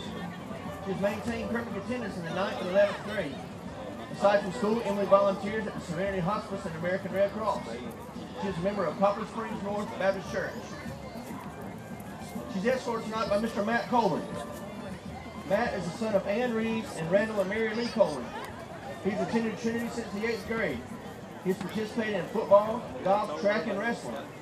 Some of his awards and accomplishments include receiving the Most Improved Golfer for 2 years, the Crusader Award for wrestling, all region in football, and he's also one of the football captains for 2 years. Aside from sports, Matt is a member of the Beta Club and is on high honor roll.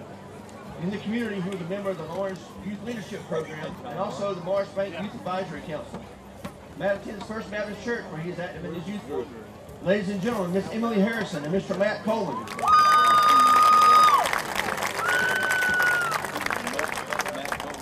Also representing the senior class, Miss Demi Hester and Mr. J.B. Gay. Demi is the daughter of Dan and Lori Hester. She's attended Trinity since K-5. She has participated in tennis and basketball.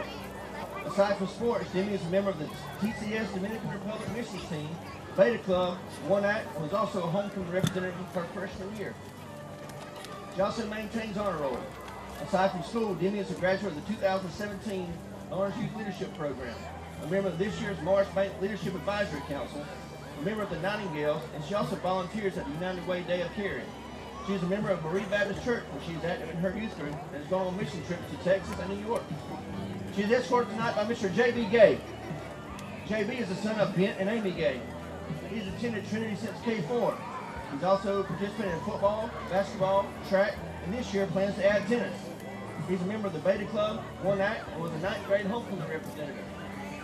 In his sophomore year, JB received the Offensive Award in basketball.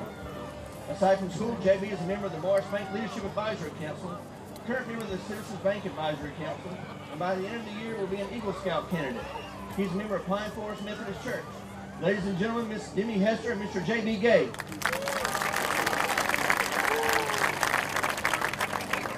Rounding out our court tonight, representing the senior class, Miss Lindsay Tate and Mr. Whit Mason. Lindsay is the daughter of David and Caroline Tate. She's attended Trinity since K-4. She's participated in basketball and tennis. Some of her awards and accomplishments in the cross country include being named the most valuable runner, the Crusader Award, and being selected to the All-Region team. In basketball, Lindsay has received the Spark Award, the CTCBC Defense Award for her 10th and 11th grade years. All-Region junior year, honorable mention All-State in her junior year, the most valuable player. Aside from sports, Lindsay is a member of One Act, Beta Club, where she is the vice president. She maintains high honor roll, and she received the Christian Character Award. In 2017, she was a Junior Fellow Scholar and received the Georgia Certificate of Merit. Aside from school, Lindsay is a graduate of the Lawrence Youth Leadership Program, the Morris Bank Student Advisory Council, Rotary Youth Council, Citizens Bank Advisory Council, and was a Washington Youth Tour delegate. She is a member of First Baptist Church, where she is active in her youth group, and she also volunteers at Windshape Camp. She is escorted tonight by Mr. Whit Mason. Whit is the son of Jay and Jay Mason. He's attended Trinity since K-5. He's participated in baseball, football, and basketball. Some of his awards and accomplishments include receiving the Co-Offensive Player of the Year in football, being selected as the Heart of Georgia Offensive Player of the Year, being named to the honorable mention in all-region football team for 2 years, as well as being selected by his peers and coaches to be one of this year's football captains. Aside from athletics, Whit is a member of the Beta Club, maintains high honor roll. He's also a member of the TCS Dominican Republic missions team. Aside from school, Whit is a graduate of the Lawrence Youth Leadership Program and is a graduate of the Morris Bank Advisory Council. He volunteers at the VA Hospital and is on the Oconee EMC Washington Tour delegation. Whit attends Pine Forest United Methodist Church. Ladies and gentlemen, Miss Lindsay Tate and Mr. Whit Mason.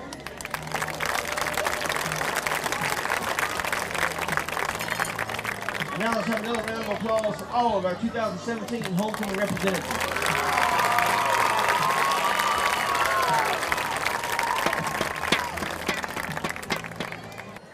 Now joining the court is Headmaster Stan Cooey and our 2016 homecoming queen, Miss Samantha Sharp. Samantha is the daughter of Wade and Jennifer Sharp. A 2017 graduate, Samantha is currently a freshman at the University of Georgia, majoring in biological science with the intention of going into pharmacy. She will crown tonight's new queen. Ladies and gentlemen, the 2017 Trinity Christian School Homecoming Court. Let's give them all a round of applause.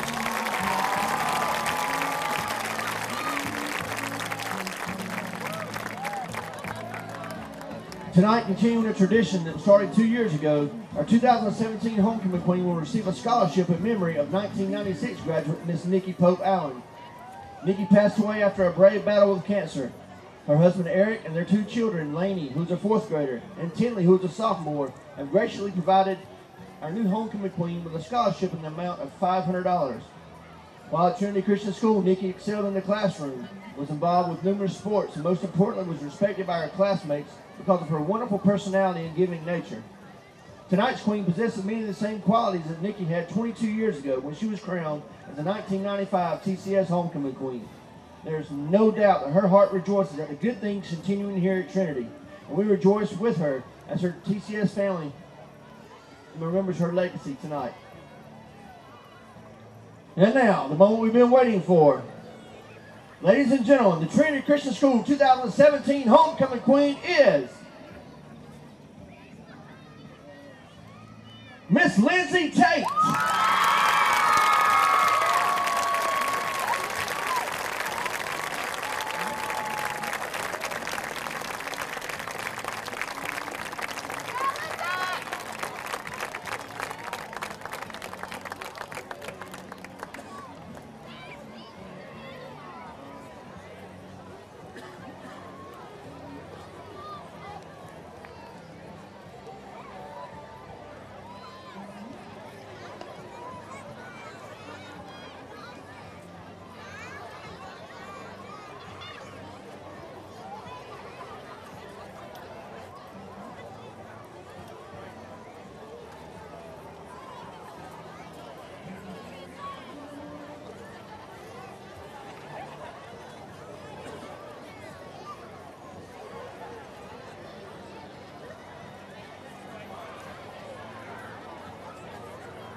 As Lindsay's being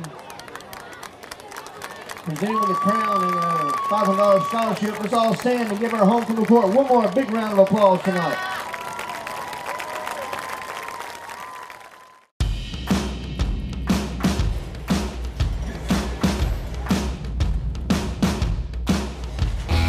I've worked in kitchens, bars, and I saw a lot of bad decisions and good decisions, and decided that I was ready to do it, and I wanted to go out on my own and see if I could, open a successful restaurant. There's definitely a Southern and definitely a Louisiana influence to it. I mean, I grew up in Louisiana, and I picked up the things in the kitchens that I worked in, or the restaurants that I worked in, and I used those things that I like the best. We're committed to using all natural, no hormone, no antibiotic, proteins, flours, any of our mixes, creating a better flavor profile in the food. Being a new space in such a unique place in downtown Dublin, we had a great opportunity to really define this space and make it unique to what Rich's vision was. We were able to also provide a credit facility that allowed them to buy the equipment that they needed specific to this restaurant, and then also provide some operating capital to get them through the first year of operation. We're learning from Rich and Colby as much as they are receiving help from us, so we look at it as a partnership. I essentially went into Kelly's office and said, hey, I got this idea. We just went through the financing process. They took a chance on me and gave me an opportunity, and we're still working with them. And Morris Bank's probably the best bank that I've dealt with. They know your name, they know what you're coming in for, and it's easy. It's easy to do business with them. If you have a good plan and you're goal-oriented and you can manage the process and you learn how to do that, ultimately you'll be successful. The future's good. We keep managing the process that we have and doing what we're doing now. The possibilities are endless.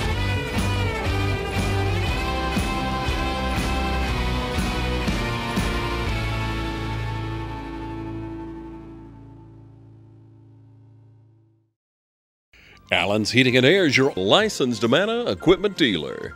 Trust Allen's Heating and Air to install and service your heating and air conditioning unit.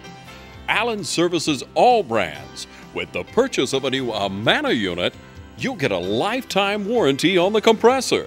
Allen's Heating and Air. Call Sean Clark or any of his friendly staff at Allen's Heating and Air. Amana Heating and Air Conditioners. Last and last and last. And we're back here at Cleve Warnock Field for the start of the second half. The Trinity Christian Crusaders 41, the Piedmont Cougars 6. Number 34, Owen Bray. Number 2, Tate Marks, back for the Cougars. Another big kickoff there. All the way back to the 6-yard line, this time by Tyler Hester. Wide open. You got some running room there. And try to strip the ball. Tyler Hester comes over, and the kicker comes over and makes the play at the 48-yard line. He just peeked his way through there and shot out on that left-hand side, John Mark, and had a good return. Yeah, he did. But they were in their lanes, but it's like they didn't contain, they didn't close in on him. The Crusaders. That's one of the things we want to look at on the film, and that's right. Break that one down. Well, they need some teachable moments, and when you're up 41-6 at halftime, you don't have a lot of bad things to say. Although I'm sure Coach Fields will find every bad thing that he can find to talk about. Let's see if the defense can return back to the second half with more overpowering the offensive line.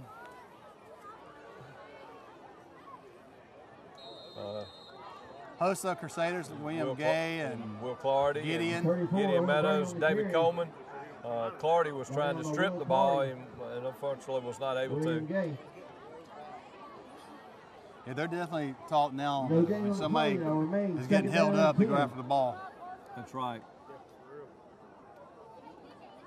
Sometimes to the detriment of good tackling. You know, you'll see it happen sometimes where they're so focused on trying to strip the ball that they don't make the tackle. There comes big number 9 back in the game. I didn't see him on that first play. He might have been lined up as a tight end. Oh, put your hands up. It was a good pass. Yeah. Good pass and catch by number 2, Taylor Morris to Caleb Fairclough. And a good, that's definitely one of their strengths is that little short pass. That's right. They're trying to get the quarterback outside of the rush and give him a chance to operate. One thing we've done is we put a defensive back up on the line of scrimmage on top of number 9 to jam him at the line and just take away the timing on that play, John Mark. That's going away. If you don't go away next week, it's going away too. Let's see what we got here. It's going to be work there. They come out and they flip-flop that. Well, Piedmont's definitely want to go to the man-to-man coverage. There goes a fullback dive there, and our guys stayed home. There was Chase Autry was in the middle of that, and helped by Gideon Meadows. Logan Connor on the carry, brought down by Chase Autry and Daniel Lindo. Bring up second down and 7 for the Cougars. They shuttle the call in with number 9, J.T. Webb. And he'll line up out to the right of the formation, just split out short. And we have 1 and 5 wide on the left side. A little quick pitch. Big pitch. And once again, William Gay comes in and does a great job of stopping the outside part of that run, John Mark. The linebacker filled in and got a few yards, or maybe a yard. But third down. But what we'd like to see is third down and long on defense and change a little personnel. Whit Mason going to come out. Whit Mason's going to come in this pass rushing situation. Whit has really enjoyed, I think, this senior year getting to play a little bit more defense than he did in the past.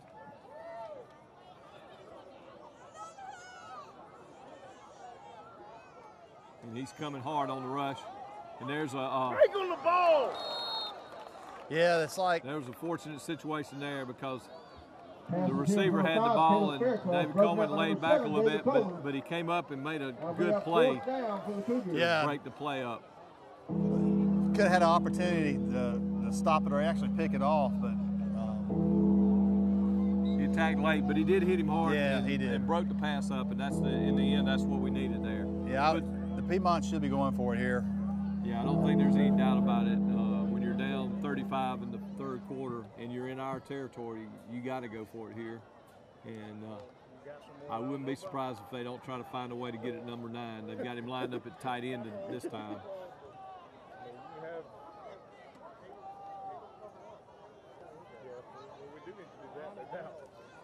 Another quick pass.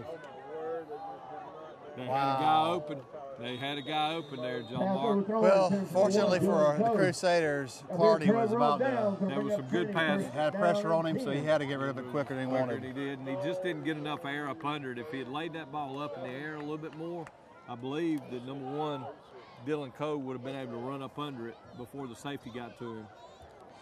But all's well that ends well, and the Crusaders will take over on downs right here at their own 36-yard line. Yeah, they've been doing a good job running the jet sweeps and the bellies. And actually, when they have thrown the ball, they've been successful. I would suspect they'll continue to run the ball. I believe this so. half. I believe we may even have a running clock going here with the 35-point lead, and that's going to be a keeper with Witt. And yeah, I don't know if he missed it, the handoff, and just kept it, or what. That was one of those that's hard to tell. Yeah, it looked almost like a veer run where he wasn't going to pitch it, and he hit that hole and picked up about 7 yards there. That's a good gain on first down. Offensive coordinator loves 2nd and 3.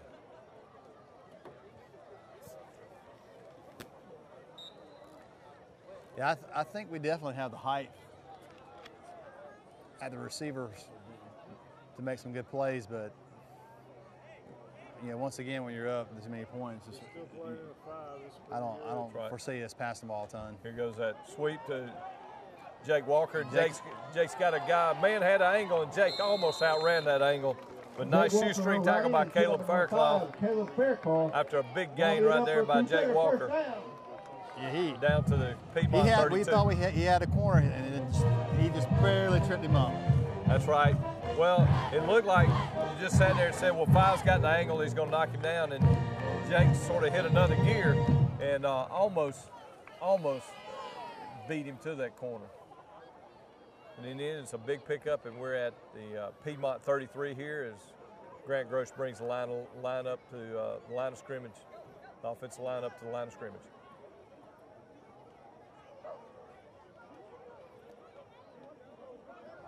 Got Gideon at fullback. There's going to be that quick handoff to Gideon, and once again, a strong push by that offensive line.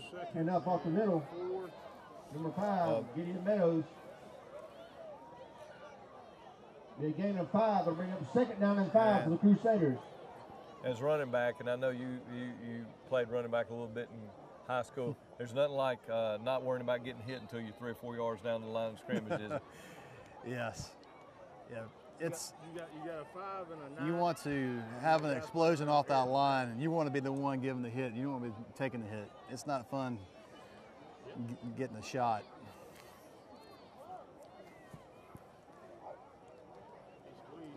A little different.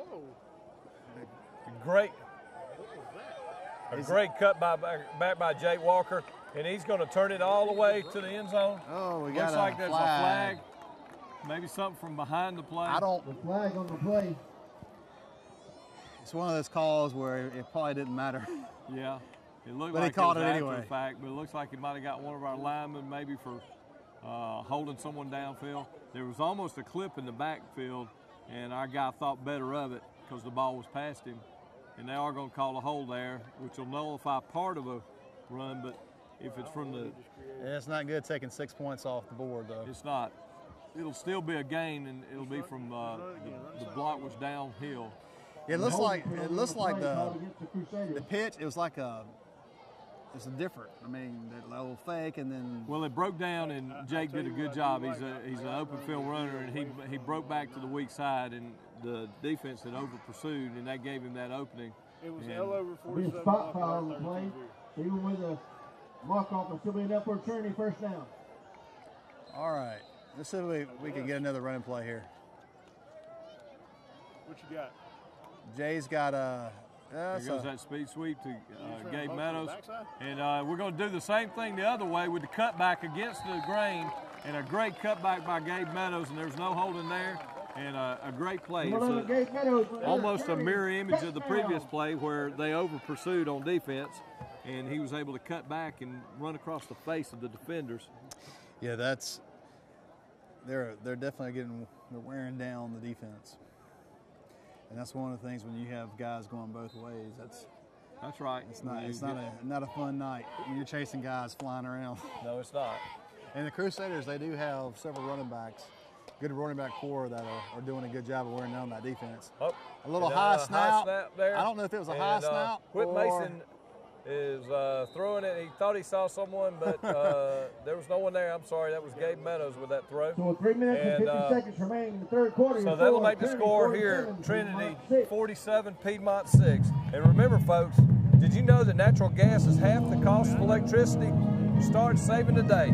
Stay tuned after the game for our Players of the Game, brought to you by the City of Dublin Natural Gas.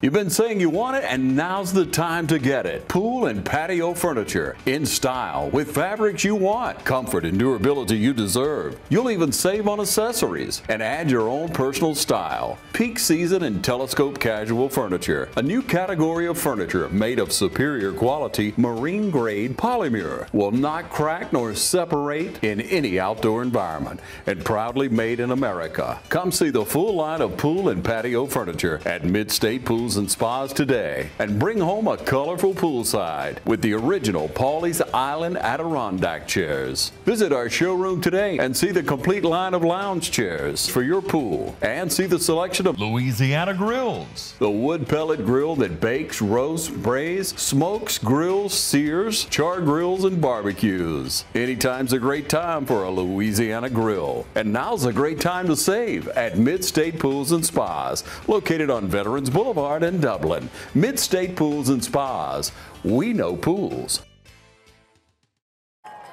We're back here at Cleve Warnock Field. The Trinity Crusaders are leading Piedmont Cougars 47-6 with 3:50 left in the third quarter. Yeah, and it's a running clock, so we'll get this half over fairly quick. The clock's running quick here. Once again, we want to say a couple of things. A shout out and congratulations to senior Lindsay Tate for winning the homecoming. She was our homecoming queen for 2017. And if you'll notice, there is a green ribbon on the field in honor of Carrie Wicker that passed away this week. Carrie was a big part of the family here at Trinity, and we keep the Wicker family in our prayers. Gideon Meadows gets the chance to kick it off and gets a highly effective kickoff that was picked up at the 1. Which is probably not the right decision by the receiver. Somebody pushed him. Who was it? That was Will Clardy with great hustle down with the tackle from the backside. Will Clardy. Looks like we still have a lot of our first team in.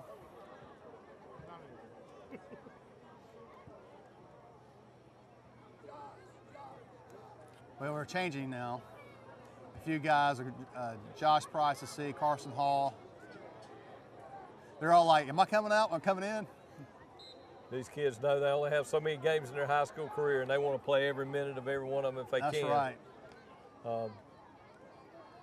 But it looks like Coach Smith is rotating, Coach Fields is rotating some young guys in to get them some more experience. We got David Coleman in there at defensive back. Quick pass again. Come back with that same pass.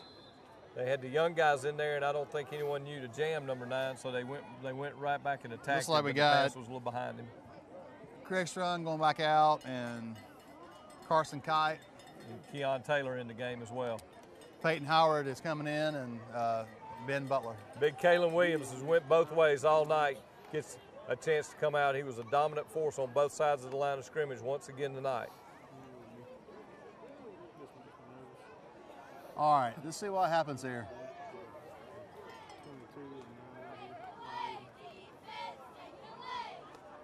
Yeah, number 9 is on. Jake Walker's out there covering him for a change.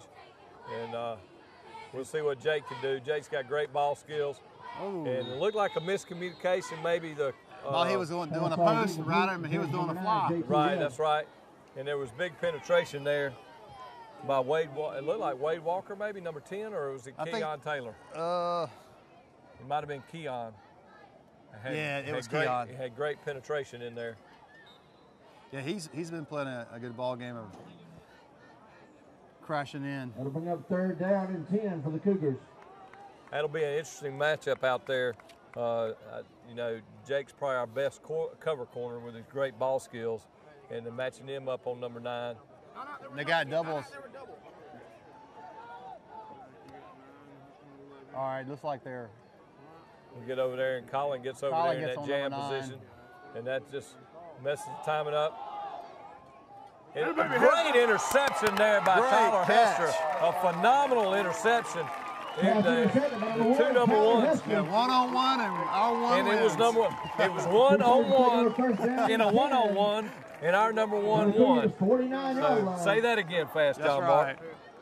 It was a great play by Tyler Hester, who hasn't seen a lot of time at defensive back tonight, but he made a great play. And now you're going to see a bunch of the younger guys come in on offense, which is always nice to see. And this will probably be the last play of the third quarter, John Mark. Yeah, we're down to 28 seconds and counting. It looks like we're having We got an official timeout. An official timeout for a official timeout on the field. Helmet issue there with Wade Walker was having a little bit of equipment issue, and they wanted to get that set. And he'll rewind the clock. Of course, there they go. They started, but I believe we'll be able to get the snap off. Let's see if we can tell you some of the guys playing offense. We got David Coleman in at quarterback. Peyton Howard's at center. Carson Hall gets a snap. Nope. It's a fake. A great pitch. And he should go all the way. Colin Crozier makes an outstanding run down there. Colin Crozier on the looks like about a 25-yard pickup. It was a great that was a good pitch by David Coleman and a great timely pitch. Yeah, he had me faked out. That's how you want to run that. And that'll be the end of the third quarter here at Cleve Warnock Field with Trinity leading Piedmont 47-6. Replace your old appliances today with brand new gas appliances for $0 out of pocket and 0% down. The City of Dublin Natural Gas will just add it to your bill. Start saving today. The City of Dublin Natural Gas is a proud sponsor of our offensive and defensive players of the game.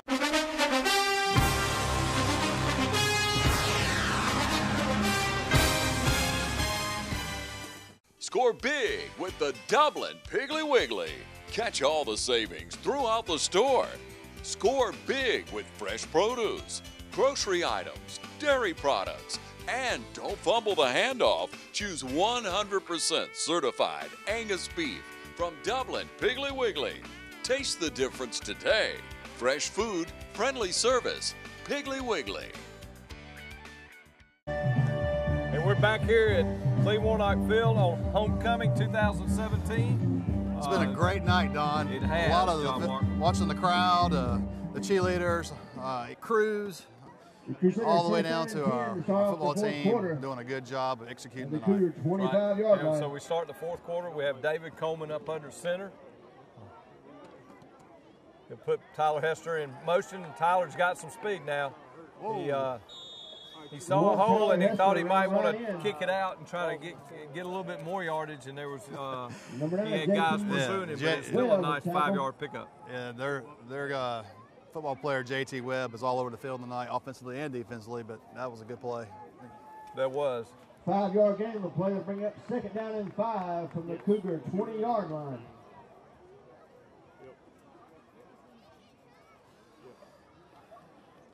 So we're starting to get into a little bit more difficult part of our schedule, John Mark. We'll be going on the road to try to get a little revenge with Briarwood next week. They came in last year and took it to us. A little fake motion by Coleman and number 7, David Coleman on the picks up a few yards. Yeah, they have Briarwood and they have another tough opponent and have to go down to St. Simon's and play Frederica. And then they get an open, and then they play Pinewood. So yeah, their next 3 games are going to be some real tough ones.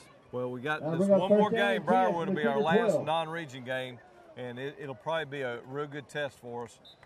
As I said, last year they came in here and they had a kid that we just could not control. I'm not sure. I believe he was a senior. I hope he was a senior. And hopefully we can go up there and get a little revenge and roll into the always tough region schedule and see if we can't get back in the playoffs again. Another pitch to Hester, like the same exact play. Big hole there, and He's going to go through. Great pass, great blocking downfield by the receivers. Crusader touchdown. Well executed play by the offensive line, and I think you and I could have ran through that one. Well, maybe you. I'm old. I'd like to think I could. That was a great running by Tyler. Great downfield blocking by Colin Crozier over there on the perimeter. Once again, our receivers have done a great job of making these short runs into longer runs, John Mark. Well, special teams, we had one missed extra point and had a 2-point conversion that we didn't make, and we missed another one earlier. So let's see. We get a line up with Colin Crozier here, and there might have been a little bit of infringement there, so he will get to try that one again. I believe number 7 might have got a little quick drop. Yeah, as we get in the region play, every point counts, and we need to make the special teams. That's exactly definitely right. A focus.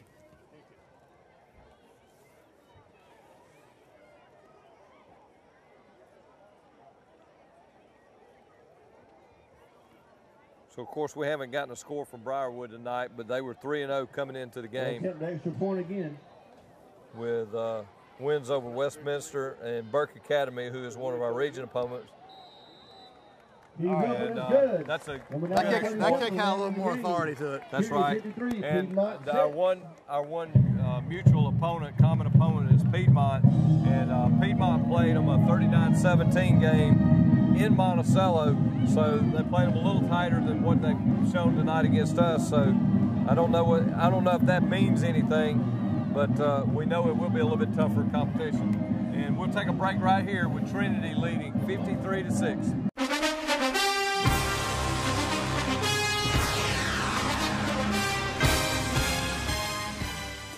Pick your power, fuel or battery. Both available for the same great price. Right now, pick fuel-powered trimmers or the new Steel Lightning battery system trimmers. Prices starting at just $129.95. Plus, save $50 on the FSKM line trimmer attachment when you buy any Steel Combi System power head. Pick your power, then pick up a Steel. Visit SteelDealers.com.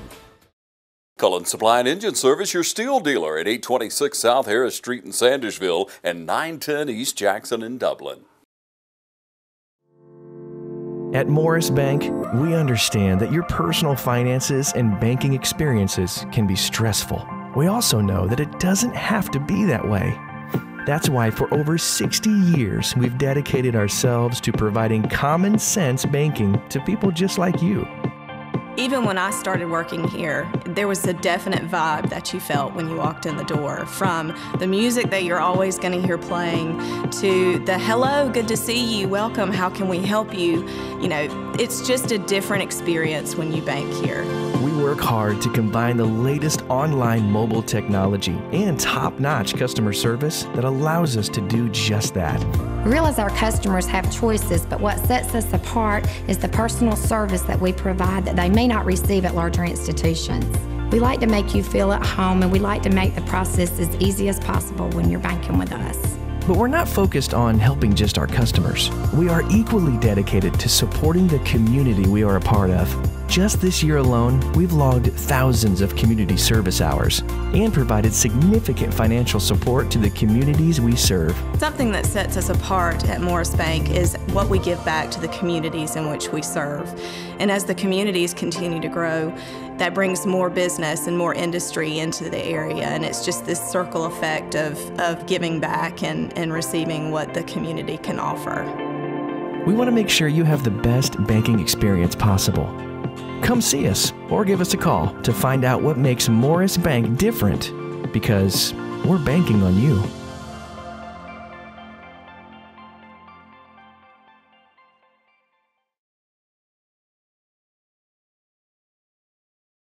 And we're back with 9:05 left in the game. John Mark here on homecoming night. Trinity lead 53-6 over Piedmont Cougars. And Colin Crozier will be kicking off here. And we have a lot of the second stringers in there on special teams. There's a high kickoff. Ooh, we got one, almost made the tackle. That was Clardy. Well, Clardy flying in there once again. He's been working real hard. He's been involved in a lot of different plays tonight. The Cougars receive the kick, and they'll take over first down and 10 from their own 25-yard line. All right, we got the defense back out, and call a few of those numbers out there, John Mark. We got some of those young yeah, guys out I see there. Graham Hill walking out there. Peyton Howard. Got Corbin Gay, or Graham Hill coming back off. Carson Hall.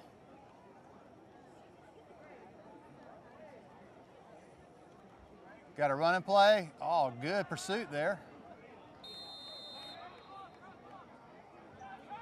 Number 58, Craig Hightower was one of the guys in there on the hit, carry, along with tackle by a host of Crusaders. Keon Taylor and Chris Young. They were all in there on that. It was a good pursuit as usual, and a loss of 1 on the play.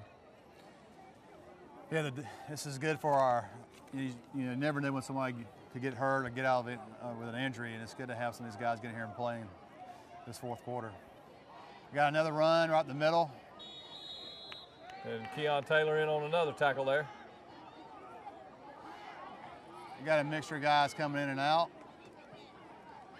The 22, Logan Connor on the carry. Like Rainsman Michael coming in there and Joe Coach coming in there. Yeah, you got Evan Bryan, number 51.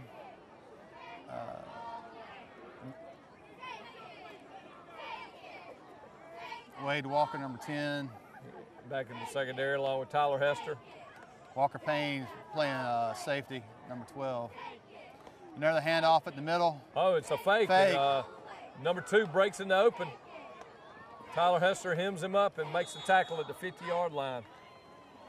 He had a good little ball fake there, John Mark, and hit that hole quick. And but there was good pursuit on the play, and I don't think there was ever a doubt that the man was going to get tackled. He wasn't going all the way on that one, not with that pursuit. Now we had one.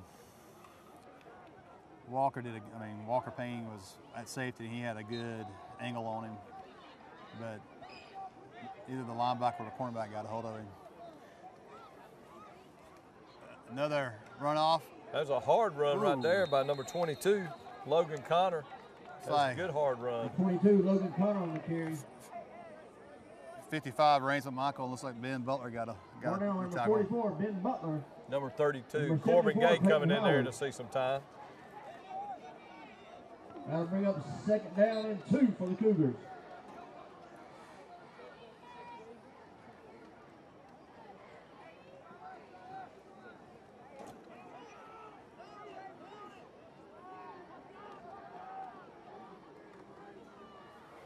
Give it to number 9.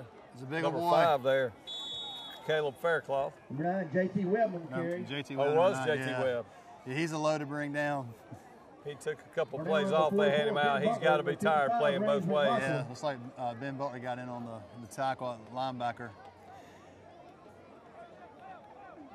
The defensive line's getting some penetration, but like they still have their number 1s in, and you'd expect them to give us a hard time. That's right. Down to 5 minutes in the fourth quarter. Another quick handoff, this time to Connor again. Good penetration there. Looks like Rains. Number 55, is that Rainsman Michael? Yeah, that Rainsman Michael just there. Excellent tackle by Rains. Rainsman Michael. Good hard-nosed tackle there by Rains.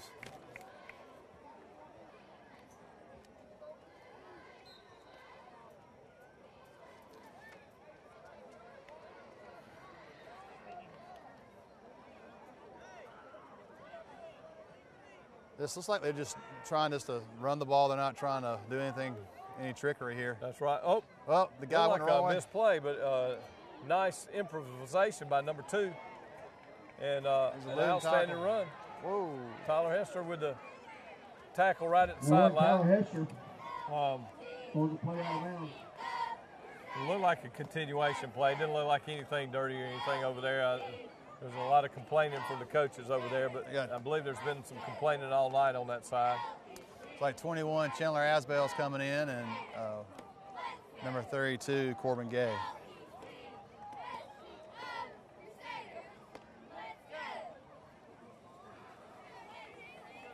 Let's see if this young defense here can hold them out of the end zone. Here goes old. He's fighting. They're smacking him. Somebody hit him pretty hard. Some good hitting in there. Look like number 60. 74, Peyton 22 Howard. pound 60, carry, Carson brought in Smith. number 74, Peyton Howard. Yeah, Peyton Howard got in on that one, linebacker. They're playing them tough.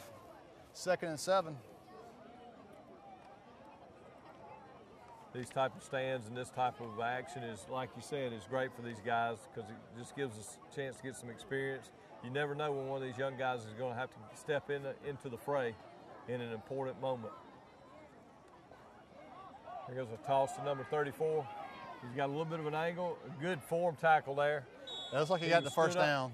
He got the first down, but it was good. Carry around left end by number 34, Owen Brady. Got Graham Hill coming back into the game. Walker had his fundamentals and Josh there. Price. Carson Hall, number 27, is coming in the game. Mixing in some personnel. Trying to get a little bit more size in there, down there at the goal line with some of the young kids. It's good to have enough depth to be able to do that. I'll bring up 1st down and goal for the Cougars from the 7-yard line.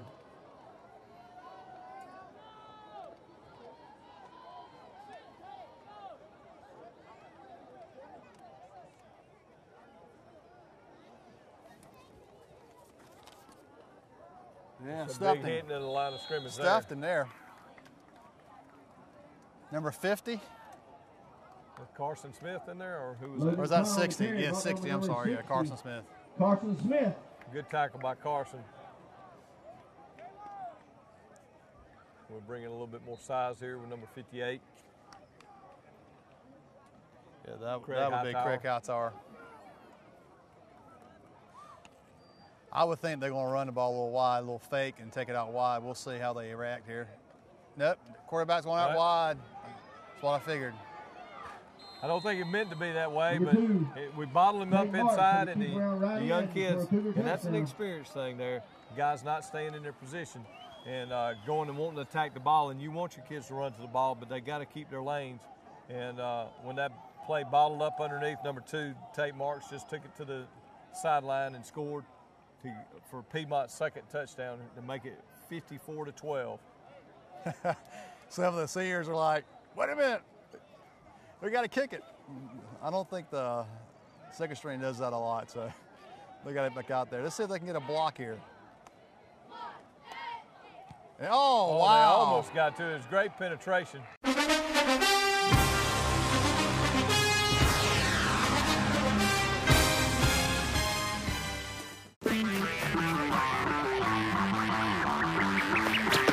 Bro, your stuff is on fire. Someone better call the fire department. Woo, woo. State Farm knows that for every one of those moments, there's one of these. Bro, your stuff is on fire.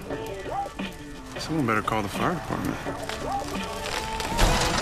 Yeah, you should call the fire department. This is your stuff. More people save money by combining their home and auto with State Farm. Here to help life go right. We're back here at Cleveland Field with 1:16 left in the game. Trinity 54, Piedmont 13, and Piedmont will be kicking off to our Crusaders. We've had a running clock here in the second half, so it's been for the 2nd week in a row, John Mark, so it's speed up the pace of the game, obviously. Yeah, this half is all about getting the young guys in and giving them some experience and some teachable moments. I think there was a math problem there. I was wondering why they had it at the 45.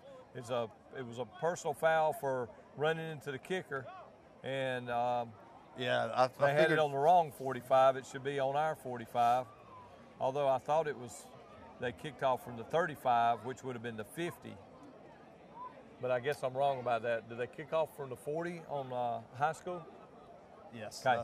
So it's high school is 45, so it's 15 yards. So it'd be a great opportunity for an onside kick right here. But hopefully Piedmont will just kick it off and let's run out the clock.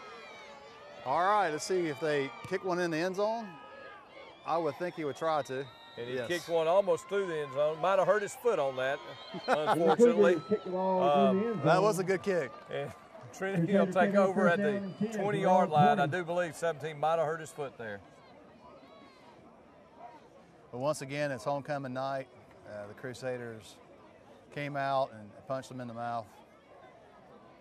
A dominant performance once again. That's the third week in a row we've just dominated an opponent that some people might say, well, you're supposed to beat them, but you still have to do it, and you still have to come out. And we were focused. We didn't make mistakes tonight. There weren't stupid penalties. It was a good, well-rounded game, and we're going to come out here. It looks like we might be in the victory formation, they like to call it, and just go on and clock the ball. David Coleman take a knee. That should be the end of the game there. I think that is the favorite call in the playbook for a coach, the victory formation. Well, you know, when you're up like that, it's just it's commendable for the coach to do that. Hey, we're going to remind everyone about the City of Dublin natural gas. Did you know that natural gas is half the cost of electricity? Start saving today. Stay tuned after the game for our Players of the Game, brought to you by the City of Dublin Natural Gas. And that's going to end the game. The final score here at Cleve Warnock Field is Trinity 54, the Piedmont Cougars 13. And we wish everyone a great evening on this homecoming night. A great win for Trinity. And we'll be back. Number 17, Will We'll be back with the offensive and defensive players of the game. And we'll see too in the future. Looks like October the 6th, we'll be playing here at Dublin against Pinewood. That's exactly right. And remember, folks, replace your old appliances today with brand new gas appliances for zero out-of-pocket and 0%. The City of Dublin Natural Gas will just add it to your bill. Start saving today. The City of Dublin Natural Gas is a proud sponsor of our offensive and defensive players of the game.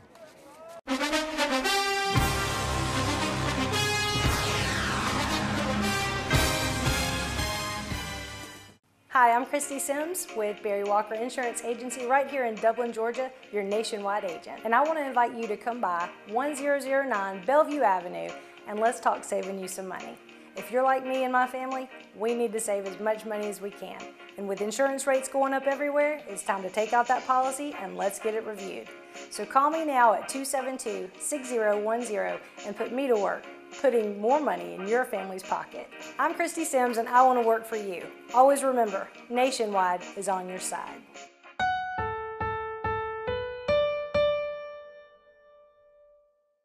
Hello, I'm Deborah Stanley with the City of Dublin. Start saving today with the City of Dublin's natural gas. Hi, I'm Aretha to help you with all your billing. Hi, I'm Rika and I love customer service. Hi, I'm Becky and I provide customer service at the drive-thru window. Hi, I'm Cindy y ayudamos a todos nuestros clientes en lo que necesiten. Call the City of Dublin Natural Gas Department today. Hello, I'm Davon Peacock representing Ward 3 with the Dublin City Youth Council. Our play of the game tonight is brought to you by the City of Dublin Natural Gas. And now let's go down to the field for our player of the game.